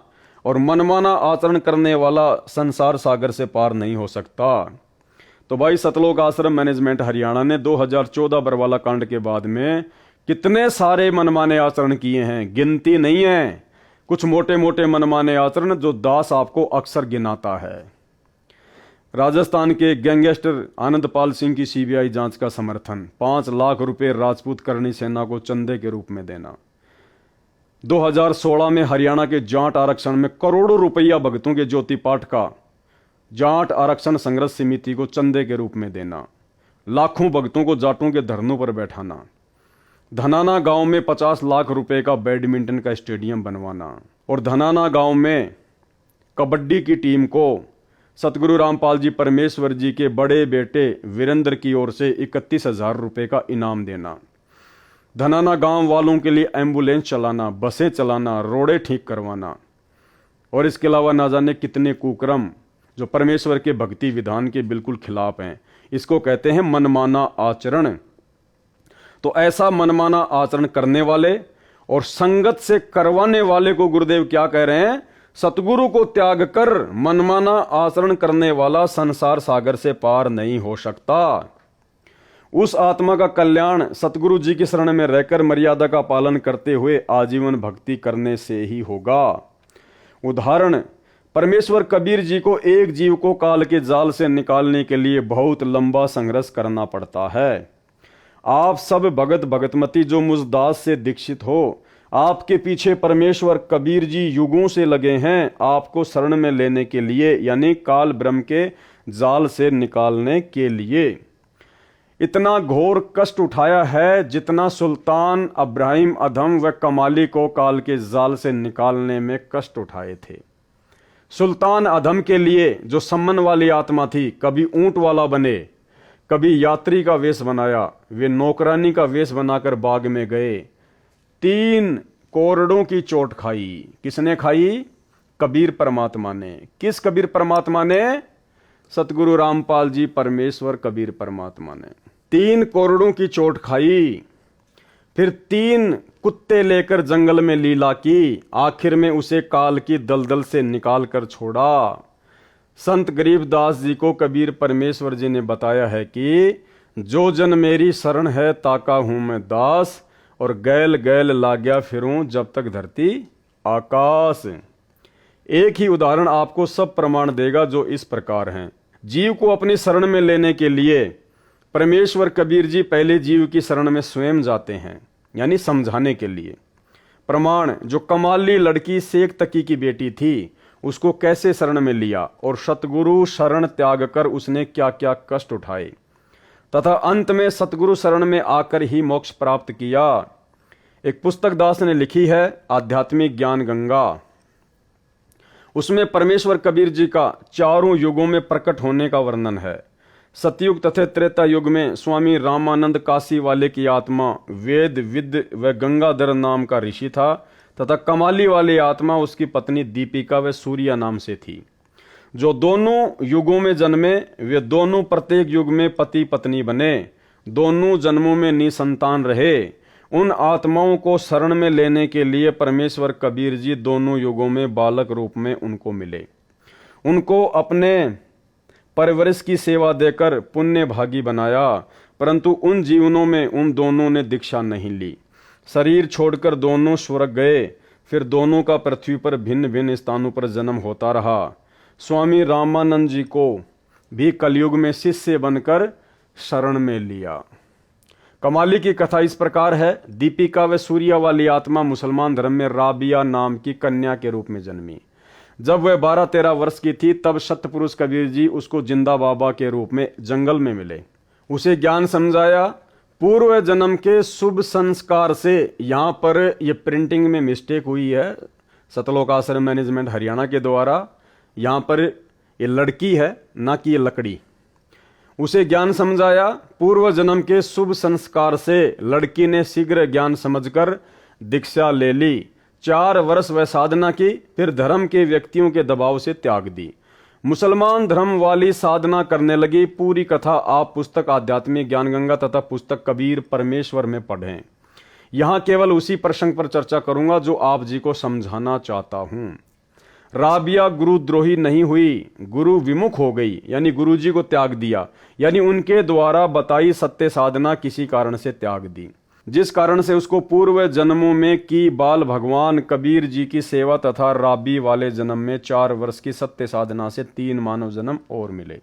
राबिया वाले जन्म में विवाह हुआ, परंतु पति से मिलन भी नहीं किया। आजीवन ब्रह्मचार्य का पालन किया। मक्का धाम की हज यात्रा के दौरान मार्ग में एक कुतिया जो प्यास से मरने वाली थी को कुएं से जल निकाल कर पिलाया, उसकी जान बचाई। कुएं की बाल्टी कुएं में गिरी थी, यानी बाहर नहीं थी। राबिया ने अपने सिर के बाल उखाड़े, उसकी रस्सी बनाई, अपने शरीर के वस्त्र उतार कर रस्सी से बांधे, कुएं में वस्त्र भिगो भिगो कर कुतिया की प्यास बुझाई। सिर से रक्त निकला, उसे वस्त्रों के जल से साफ किया। गीले वस्त्र पहने यात्रा पर पैदल जा रही थी, चलने लगी। उसी समय मक्का वाला मंदिर उड़कर कुएं के साथ लगकर खड़ा हो गया। राबिया तो चली ही मक्के के लिए थी। तुरंत मक्के में प्रवेश किया। मक्का हवाई जहाज की तरह उड़ चला, उसी स्थान पर स्थापित हो गया। पूरे मुसलमान समाज में राबिया की भक्ति की चर्चा हुई। सबने मान लिया कि राबिया तो सीधी स्वर्ग बहिशत में जाएगी, परंतु ऐसा नहीं हुआ। संत गरीबदास जी ने बताया है कि गोरख से ज्ञानी घणे, सुखदेव जति जिहान, सीता सी बहु भारिया, संत दूर अस्तान। अर्थात गोरखनाथ जी परमात्मा कबीर जी से ज्ञान सुनकर मान बैठा था कि मेरे समान कोई ज्ञानी नहीं, परंतु पार नहीं हुआ क्योंकि उसको निज नाम नहीं मिला। परमेश्वर कबीर जी ने कहा कि 33 अरब ज्ञान हम भाखा, मूल ज्ञान हम गुप्त ही राखा। सुखदेव ऋषि जैसे जति पुरुष दुनिया भर के हैं, यानी अनेकों हैं जो केवल अपनी पत्नी तक ही सीमित रहे हैं तथा पर स्त्री को कभी नहीं छुआ। सीता जैसी भारिया पत्नी बहुत हैं जो अपने पति के अतिरिक्त अन्य पुरुष में सौपन में भी आस्था नहीं करती। परंतु मोक्ष तो सतगुरु की शरण में सत्य साधना मर्यादा में रहकर करने से होगा, यानी मर्यादा भक्ति में प्रथम है। और जिन मर्यादाओं का अकाल सतलोक आश्रम मैनेजमेंट हरियाणा के साथ जुड़ी हुई संगत में पड़ा हुआ है, केवल उपरोक्त महिमा से नहीं होगा। तुम जो ये काम कर रहे हो ना, मर्यादा तोड़कर जगत वालों का साथ देना, धनाना वालों का साथ देना, स्टेडियम बनाना, बसें चलाना, एम्बुलेंस चलाना, तो गुरुदेव कहते हैं कि तुम्हारी फोकट समाज में महिमा बन जाएगी, लेकिन उपरोक्त महिमा से नहीं होगा। क्या मोक्ष नहीं होगा तुम्हारा? मोक्ष तो मर्यादा में रहकर गुरु जी के वचन में चलने से ही होगा। कहा है कि उपरोक्त प्रकार के मानव असंख्य मिल जाएंगे, परंतु संत का घर दूर है। संत का घर दूर यानी मर्यादा में रहकर भक्ति करने वाले भक्तों के घर बहुत दूर हैं। यानी संत सतगुरु के समान महान व कल्याणकारक कोई नहीं। ऐसे संत का मिलना सुदुर्लभ है। गीता अध्याय 7 श्लोक 19 में भी काल ब्रह्म ने कहा है कि हे अर्जुन, बहुनाम जन्मानाम अंतते ज्ञानवान माम पर पद्यते वासुदेव सर्वम इति स महात्मा सुदुर्लभ है। अर्थात मुझ काल ब्रह्म की भक्ति अनेकों जन्म जन्मांतरों के बाद कोई एक करता है।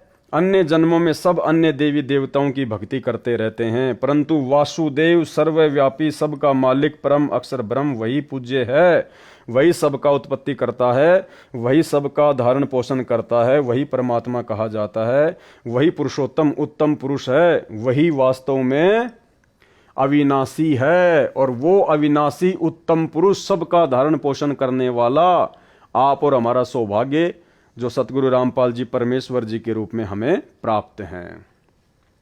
उसी की पूजा करो, उसी परम अक्षर ब्रह्म की पूजा करो, अविनाशी परमात्मा की।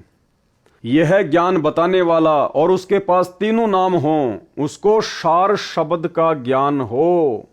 और भाइयों और बहनों, अगले वीडियो में उसी सार शब्द का सतगुरु रामपाल जी भगवान ने इसी पुस्तक जब जब भूल पड़े के पेज नंबर 53 पर स्पष्ट रूप से जिक्र कर रखा है। अगले वीडियो में आप लोगों को पता चलेगा कि वास्तव में सार शब्द क्या है। बिल्कुल सार्वजनिक कर रखा है परमात्मा ने।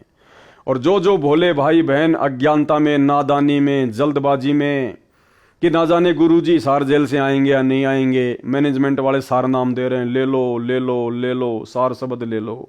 1-1 लाख रुपए दे के सार शब्द ले लिया, 21-21 हजार रुपए दे के सार नाम ले लिया।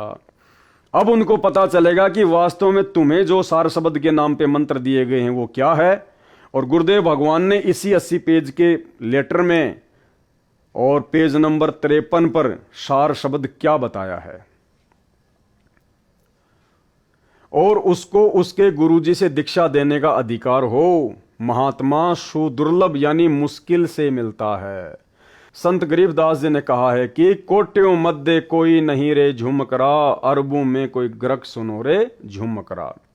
अर्थात संत गरीबदास जी ने एक झुमकरा नामक जिज्ञासु को बताया कि जो ज्ञान वर्तमान में मेरे पास है, जो मेरे सतगुरु कबीर जी ने बताया है, वह ज्ञान तथा संपूर्ण मोक्ष मंत्र व नाम देने का अधिकार मेरे गुरुजी ने मुझे दिया है। ऐसा संत तेरे को करोड़ों में नहीं मिलेगा, कोई अरबों व्यक्तियों में एक मिलेगा जो गरक हो, यानी संपूर्ण ज्ञान हो, पूर्ण मोक्ष मंत्र हो तथा दीक्षा देने का अधिकार हो। वह गरक भक्ति का धनी है। हरियाणा की भाषा में कहा जाता है कि यह व्यक्ति धन में गरक है, यानी घना धनवान है।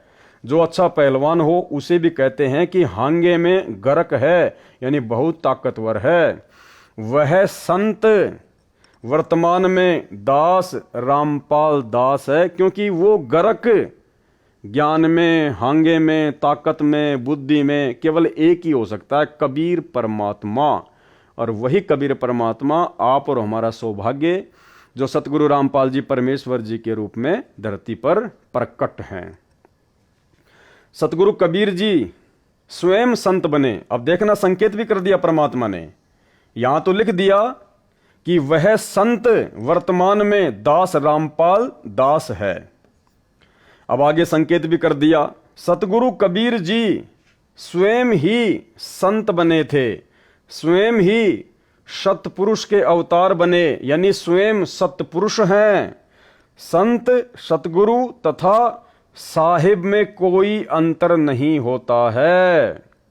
तो आज हमारे गुरुदेव भगवान सतगुरु की भूमिका में भी हैं, क्योंकि हमारे सतगुरु हैं, हमें नामोपदेश दे रहे हैं।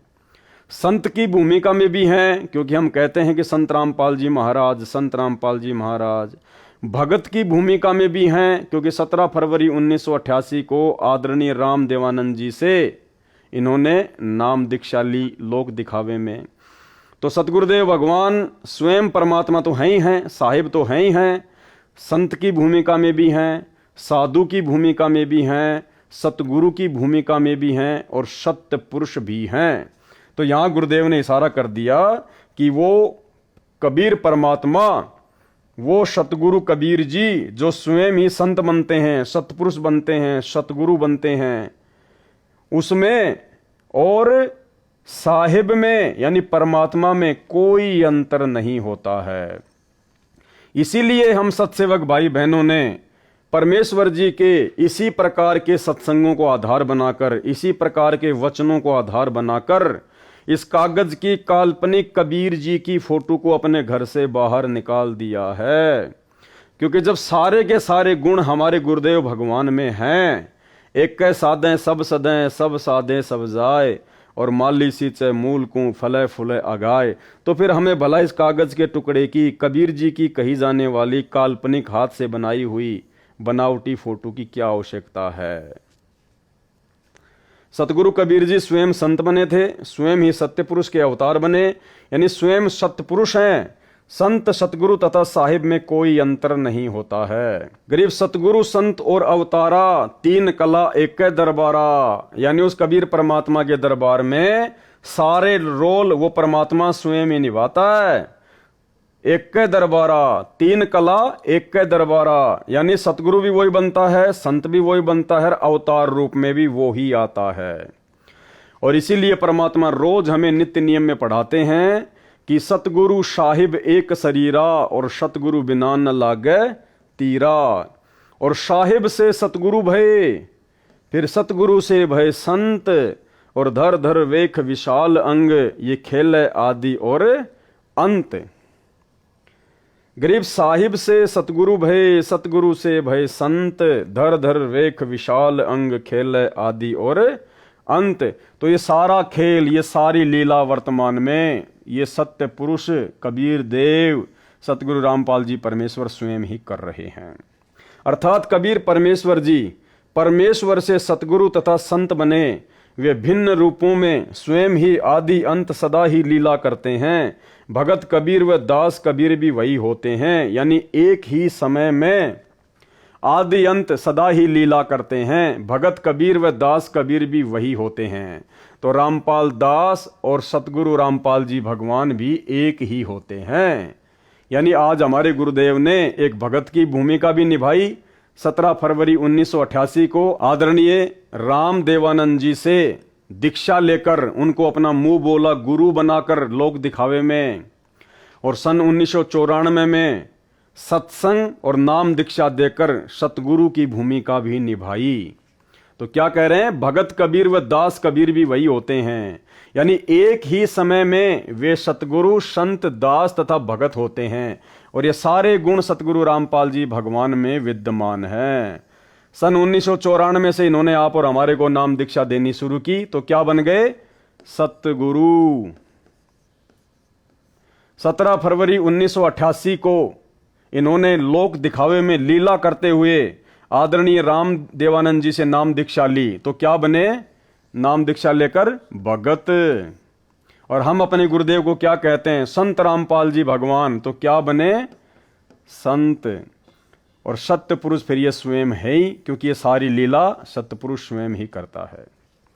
जो साकट संजय दिल्ली कहता है कि, ना कि पवनदास कहता है, कौन कहता है, साकट संजय दिल्ली कहता है कि एक समय में एक सतगुरु होता है, एक संत एक ही दोनों रूप में नहीं होता, उसकी यह भी झूठ सिद्ध हुई। कथा राबिया की चल रही है। राबिया के चमत्कार को देखकर सबने स्वर्ग में जाने योग्य मान ली, परंतु उस पुण्यात्मा की बहुत दुर्गति हुई। राबिया का शरीर त्याग कर कन्या का मानव जन्म प्राप्त हुआ, उसमें वैश्या का नारकीय जीवन जिया। गणिका का शरीर त्याग बंसुरी नाम की कन्या का जन्म मुसलमान धर्म में हुआ। प्रसिद्ध गायिका हुई, अल्लाह की महिमा के शब्द गाया करती थी, मुसलमान धर्म के अनुसार धार्मिक क्रिया करती थी। बांसुरी ने मुसलमान काजी, मुल्ला व पीरों से सुना था कि जो मक्का में बनी धार्मिक मस्जिद में मर जाता है वह सीधा जन्नत अर्थात स्वर्ग में जाता है। बांसुरी वाली आत्मा अल्लाह के प्रति कुर्बान थी, क्योंकि पिछले जन्म की भक्ति थी, मजबूत भक्ति संस्कार थे, परमात्मा की चाहत थी। उसने जन्नत में जाने के लिए अपना सिर काटकर मक्के वाली मस्जिद में चढ़ा दिया, अपनी कुर्बानी दे दी, परंतु कुछ हाथ नहीं लगा। इसके पश्चात बादशाह सिकंदर लोदी के धार्मिक गुरु शेख तकी के घर कन्या का जन्म हुआ। 12 वर्ष की आयु में मृत्यु हो गई। कब्र में शव दफनाया गया। आत्मा धर्मराज के दरबार में अगले अन्य प्राणी के जन्म के इंतजार में लाइन में खड़ी थी। परमेश्वर कबीर जी ने शेख तकी को प्रेरित किया। उसने अपनी लड़की को जिंदा करने की शर्त रखी। राजा सिकंदर लोदी व दिल्ली तथा आसपास के हजारों व्यक्ति जो दर्शक खड़े थे, कब्र खुदवाकर मृत लड़की को कबीर परमेश्वर जी ने जीवित किया। लड़की ने लगभग 1.5 घंटा ऊंची आवाज में अपनी आप बीती बताई तथा साथ खड़े कबीर जी को अल्लाहू अकबर यानी सबका मालिक बताया, और बताया कि इनसे दीक्षा लेकर 4 वर्ष भक्ति करने से 3 मानव जन्म मिले। अब मेरा मानव जन्म का संस्कार नहीं बचा था। ये परमात्मा धर्मराय दरबार में अभी अभी गए। धर्मराय को धमकाया कि ये आत्मा मेरी है, इसे छोड़ो। धर्मराय ने खड़ा होकर इनका सत्कार किया, हाथ जोड़कर मेरे को इनके हवाले कर दिया। लड़की ने अपने पिता शेख तकी के घर जाने से इनकार कर दिया, अपने परम पिता कबीर जी के घर पुत्री रूप में गई। दीक्षा ली, पुनः सतगुरु शरण में आई, तब उस आत्मा का काल के जाल से छुटकारा हुआ, अर्थात वो वर्तमान में बिचली पीढ़ी में दोबारा से मानव जन्म लेने के लिए योग्य बनी, क्योंकि मोक्ष का समय तो अब है। आप सभी आत्माएं जो दास रामपाल के उपदेशी हैं और जो आगे दीक्षा लेंगे, उन सब को परमात्मा कबीर जी ऐसे ही युगों युगों से पीछे पकड़कर धर्म कर्म भक्ति से चार्ज करते रहे हैं। अब आप मोक्ष प्राप्ति के अंतिम चरण में हो। आप और हमें कह रहे हैं सतगुरु रामपाल जी भगवान कि वो आत्माएं जिनके आप जी वर्तमान में उदाहरण सुन रहे हो, सेऊ, सम्मन, नेकी, अब्राहिम सुल्तान, धर्मदास, नानक जी, कह रहे हैं वो आप ही हो। परमात्मा युगों युगों से आपको पकड़ पकड़ कर इस बिचली पीढ़ी में मोक्ष के टाइम में लेकर आए हैं। अब आप मोक्ष प्राप्ति के अंतिम चरण में हो। अब गलती ना करो। यानी वो अंतर्यामी परमात्मा सारे कुकर्म हिसार जेल में बैठकर संजय दिल्ली वाले के और सतलोक आश्रम मैनेजमेंट हरियाणा के देख रहा है। इसलिए परमेश्वर कह रहा है कि अपने मनुष्य जीवन के मकसद को समझो। बड़ी मुश्किल से परमात्मा तुम्हें यहां तक लेकर आया है, काल से बचाकर। तुम सारी प्रोसीजर को पार करके इस स्थिति में आए हो कि तुम्हारा मोक्ष हो सके। और अब यदि बात बिगाड़ दोगे तो ना घर के रहोगे ना घाट के। अब आप मोक्ष प्राप्ति के अंतिम चरण में हो। अब गलती ना करो, दया करो उस परमेश्वर पर। उस परमेश्वर पर, यानी सतगुरु रामपाल जी परमेश्वर जी अपने लिए कह रहे हैं कि दया करो उस परमेश्वर पर जो तुम्हारे लिए इतना दुख उठा रहा है। दया करो उस परमेश्वर पर। ये संजय के आगे परमात्मा नहीं गिड़गिड़ाएंगे, वो तो गुरुद्रोही है, वो तो काल का दूत है। परमात्मा ने पहले ही आपको साबित कर दिया कि काल ने स्पेशल अपना दूत भेजा हुआ है संजय को। तो यहां परमात्मा काल के दूत के आगे हाथ नहीं जोड़ेंगे, काल के दूत को नहीं कहेंगे कि दया करो उस परमेश्वर पर। यहां परमात्मा संकेत कर रहे हैं, सतलोक आश्रम मैनेजमेंट हरियाणा से जुड़ी हुई लाखों की संगत को इशारा कर रहे हैं परमात्मा। मैनेजमेंट वालों को भी नहीं कह रहे, क्योंकि मैनेजमेंट वाले भी पक्के काल के दूत हैं। यहां परमेश्वर अपनी प्यारी संगत को, जो नादानी और अज्ञानता में साध संगति की वीडियो ना देखकर सतलोक आश्रम मैनेजमेंट हरियाणा के मनमाने पाखंड में फंसी हुई है, तो क्या कहा परमेश्वर जी ने, अब आप मोक्ष प्राप्ति के अंतिम चरण में हो, अब गलती ना करो, दया करो उस परमेश्वर पर। यानी स्वयं गुरु जी अपने लिए कह रहे हैं कि मुझ पर दया करो। आगे आपको इसी पुस्तक में 2-3 छोटे छोटे लेटर और हैं जो गुरुदेव ने ऐड कर रखे हैं। वो लेटर जब आप पढ़ोगे तब आपको पता चलेगा। गुरुजी स्पष्ट रूप से सतलोक आश्रम मैनेजमेंट हरियाणा वालों से हाथ जोड़ रहे हैं कि मुझ रामपाल दास पर रहम करो, दया करो। गरीब लख भर सूरा जूझ ही, लख भर सावंत दे, और लख बर यति जिहान में तब सतगुरु शरणा ले।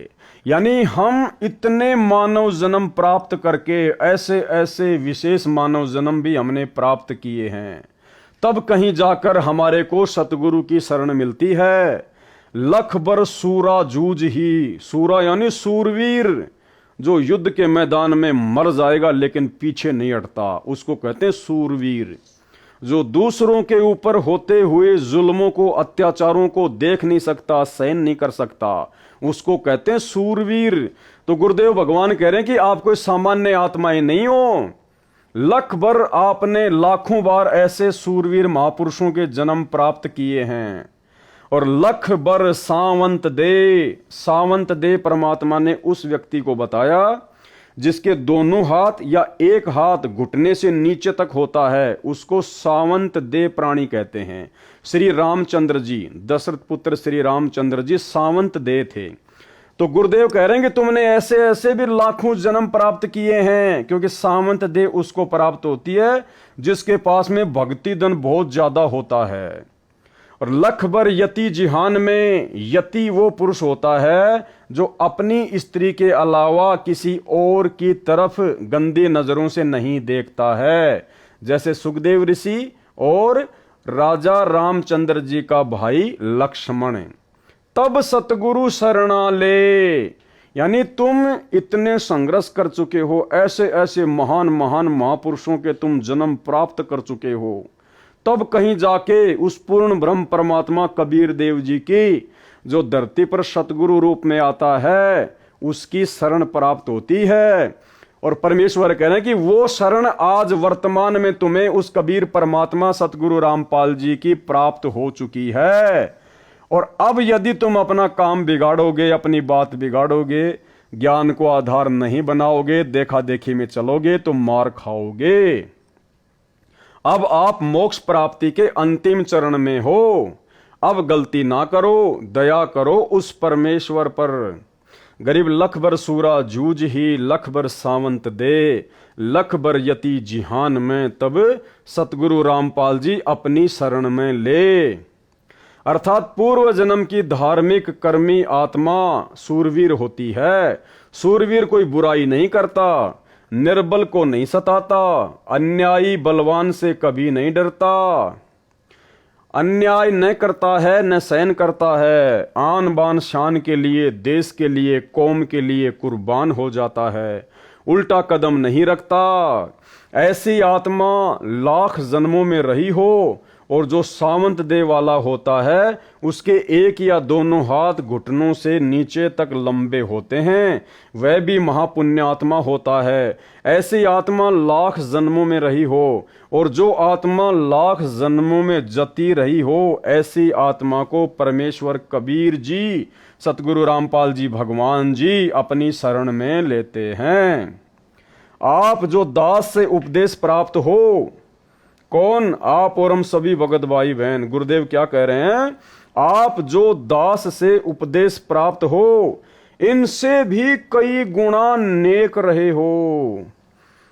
यानी लख बर सूरा जूझ ही, लख बर सावंत दे, लख बर यति जहान में, इनसे भी कई गुणा ज्यादा नेक आत्माएं आप और हम रह चुकी हैं, जिनको आज गुरुदेव भगवान ने अपनी शरण में लिया।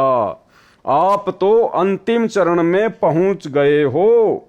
जो अब गलती करेगा, जो अब गलती करेगा, उसको फिर लंबा सफर तय करके इस अंतिम चरण तक पहुंचना होगा।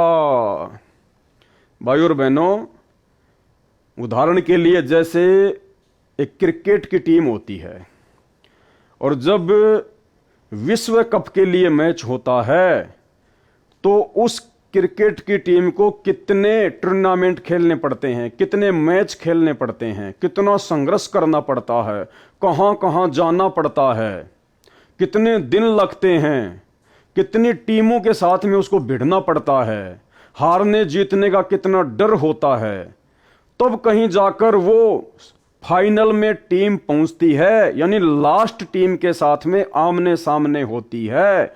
वो होता है उसका अंतिम चरण।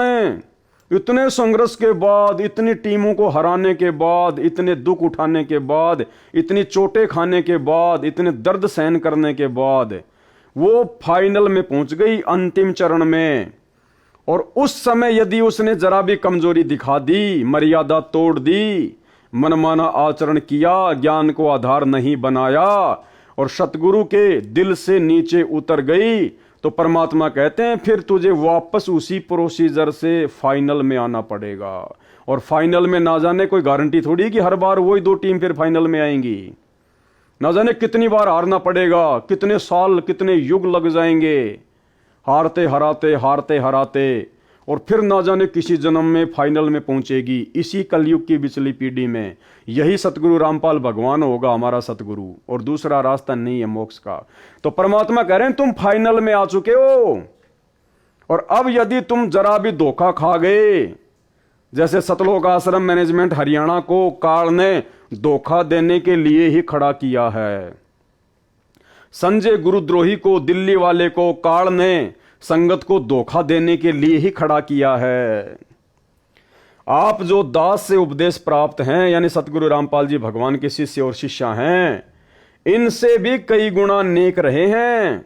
आप तो अंतिम चरण में पहुंच गए हो। जो अब गलती करेगा उसको फिर लंबा सफर तय करके इस अंतिम चरण तक पहुंचना होगा। जो गुरुद्रोही नहीं हुआ, वैसे साधना त्याग कर मनमाना आचरण करने लगेगा, वह जो गुरुद्रोही हो गया।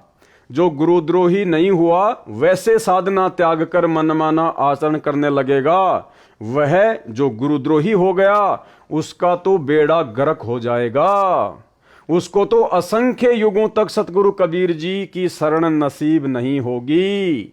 और जो सतगुरु विमुख राबिया की तरह हो गया, उसे लंबा सफर तय करना होगा, अच्छे बुरे मानव जन्म पाएगा। जैसे राबिया ने गणिका तक का पाप कर्म किया, बेशर्मी का जीवन भी जिया, कल्याण फिर सतगुरु शरण में ही हुआ। कल्याण का मतलब वर्तमान बिचली पीढ़ी में मानव जन्म। सतगुरु विमुखा जुग जुग रोवे, मानुष जन्म पाकर खोवे। आप जी ने पिछले भगतों की दशा देखकर सबक लेना चाहिए, सतर्क हो जाना चाहिए। समझा है तो सिर धर पांव, बहुर नहीं रे ऐसा दाव। अर्थात यदि उपरोक्त विचारों से कुछ समझ आई है तो शीघ्र लौट आओ। किसको कह रहे हैं परमात्मा? संजय गुरुद्रोही के पीछे लगी हुई आत्माओं को, और संकेत रूप में सतलोक आश्रम मैनेजमेंट हरियाणा के पाखंड में फंसी हुई आत्माओं को। सतगुरु की शरण में, अर्थात यदि उपरोक्त विचारों से कुछ समझ आई है तो शीघ्र लौट आओ सतगुरु की शरण में। यह अंतिम चरण है, आपका यह दाव फिर नहीं लगेगा। परमेश्वर की प्रिय आत्माओं, यह है वह मूल ज्ञान, तत्व ज्ञान, सार ज्ञान जो आज तक दास रामपाल दास के अतिरिक्त किसी ने नहीं बताया। यह परमेश्वर कबीर जी की दया से मेरे गुरु भगवान स्वामी राम देवानंद जी के आशीर्वाद से दास को स्पष्ट किया, आपके रूबरू किया, ऐसे यह नौमन सूत सुलझाया है। आगे परमेश्वर कह रहे हैं, काल का दूत होने की अन्य पहचान। अब भाई और बहनों, ये 50 नंबर पेज का लास्ट चैप्टर है, काल का दूत होने की पहचान। तो भाई और बहनों, आगे का जो चैप्टर है, जो 6वां पार्ट हमारा चलेगा कल, पेज नंबर 50 से लेकर 60 तक, जिसके अंदर परमात्मा ने सार शब्द का विशेष तौर पर खुलासा किया है। जो कल का वीडियो जो रात्रि 9 बजे लाइव चलेगा, जो विशेष होने वाला है, आगे की बातें पेज नंबर 50 के लास्ट से काल का दूत होने की अन्य पहचान, यहां से हम शुरू करेंगे।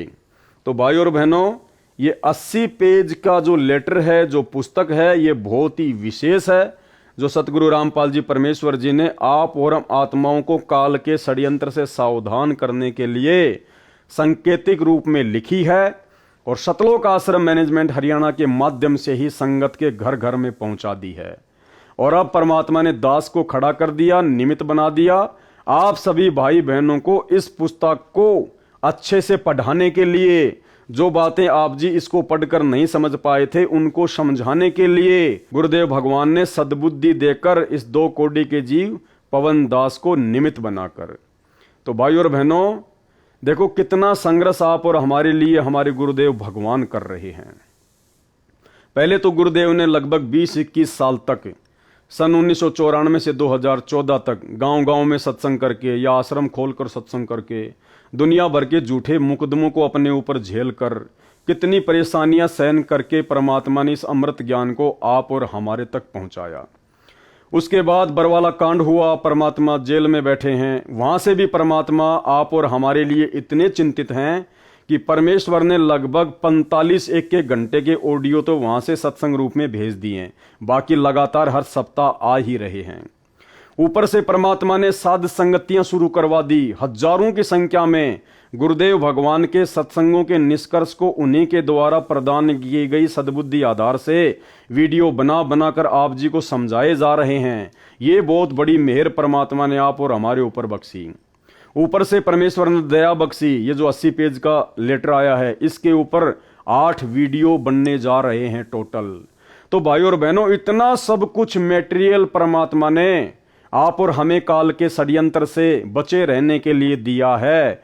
और यदि हम अपनी मान बढ़ाई ईर्ष्या में उलझकर, राग द्वेष में उलझकर, एक दूसरे भगत भाई बहनों को छोटा बड़ा समझकर यदि हम इन बातों पर विचार नहीं करेंगे, परमेश्वर के संकेतों को समझने का प्रयास नहीं करेंगे, तो भाई और बहनों, ये जो अंतिम चरण है वर्तमान में, जो बड़ी मुश्किल से हमारे हाथ लगा है, ये यदि हाथ से निकल गया तो जन्म जन्मांतर बीत जाएंगे फिर दोबारा से परमेश्वर की शरण प्राप्त करने में। तो सत्सेवक भाई बहनों का विश्वास तो दृढ़ हो जाना चाहिए, उनकी आस्था तो 1% भी सपने में भी इन आश्रमों की तरफ नहीं लगनी चाहिए, और अपने गुरुजी के अतिरिक्त कोई और उनके दिलो दिमाग में पूज्य रूप में नहीं होना चाहिए। तो परमात्मा दया करें, इसी प्रकार से हम साध संगतियों के माध्यम से गुरुदेव भगवान का आशीर्वाद प्राप्त करते हुए आगे बढ़ते रहें। तो कल हमारा 6वां वीडियो बनेगा, जो कि रात्रि 9 बजे Facebook page Pawan Das is live पर लाइव चलाया जाएगा, जिसमें सार शब्द को लेकर विशेष खुलासा होगा। तो सभी भाई बहन परमात्मा से आज्ञा लेते हैं, कल फिर मिलते हैं। बंदी छोड़ सतगुरु रामपाल जी परमेश्वर जी की जय हो।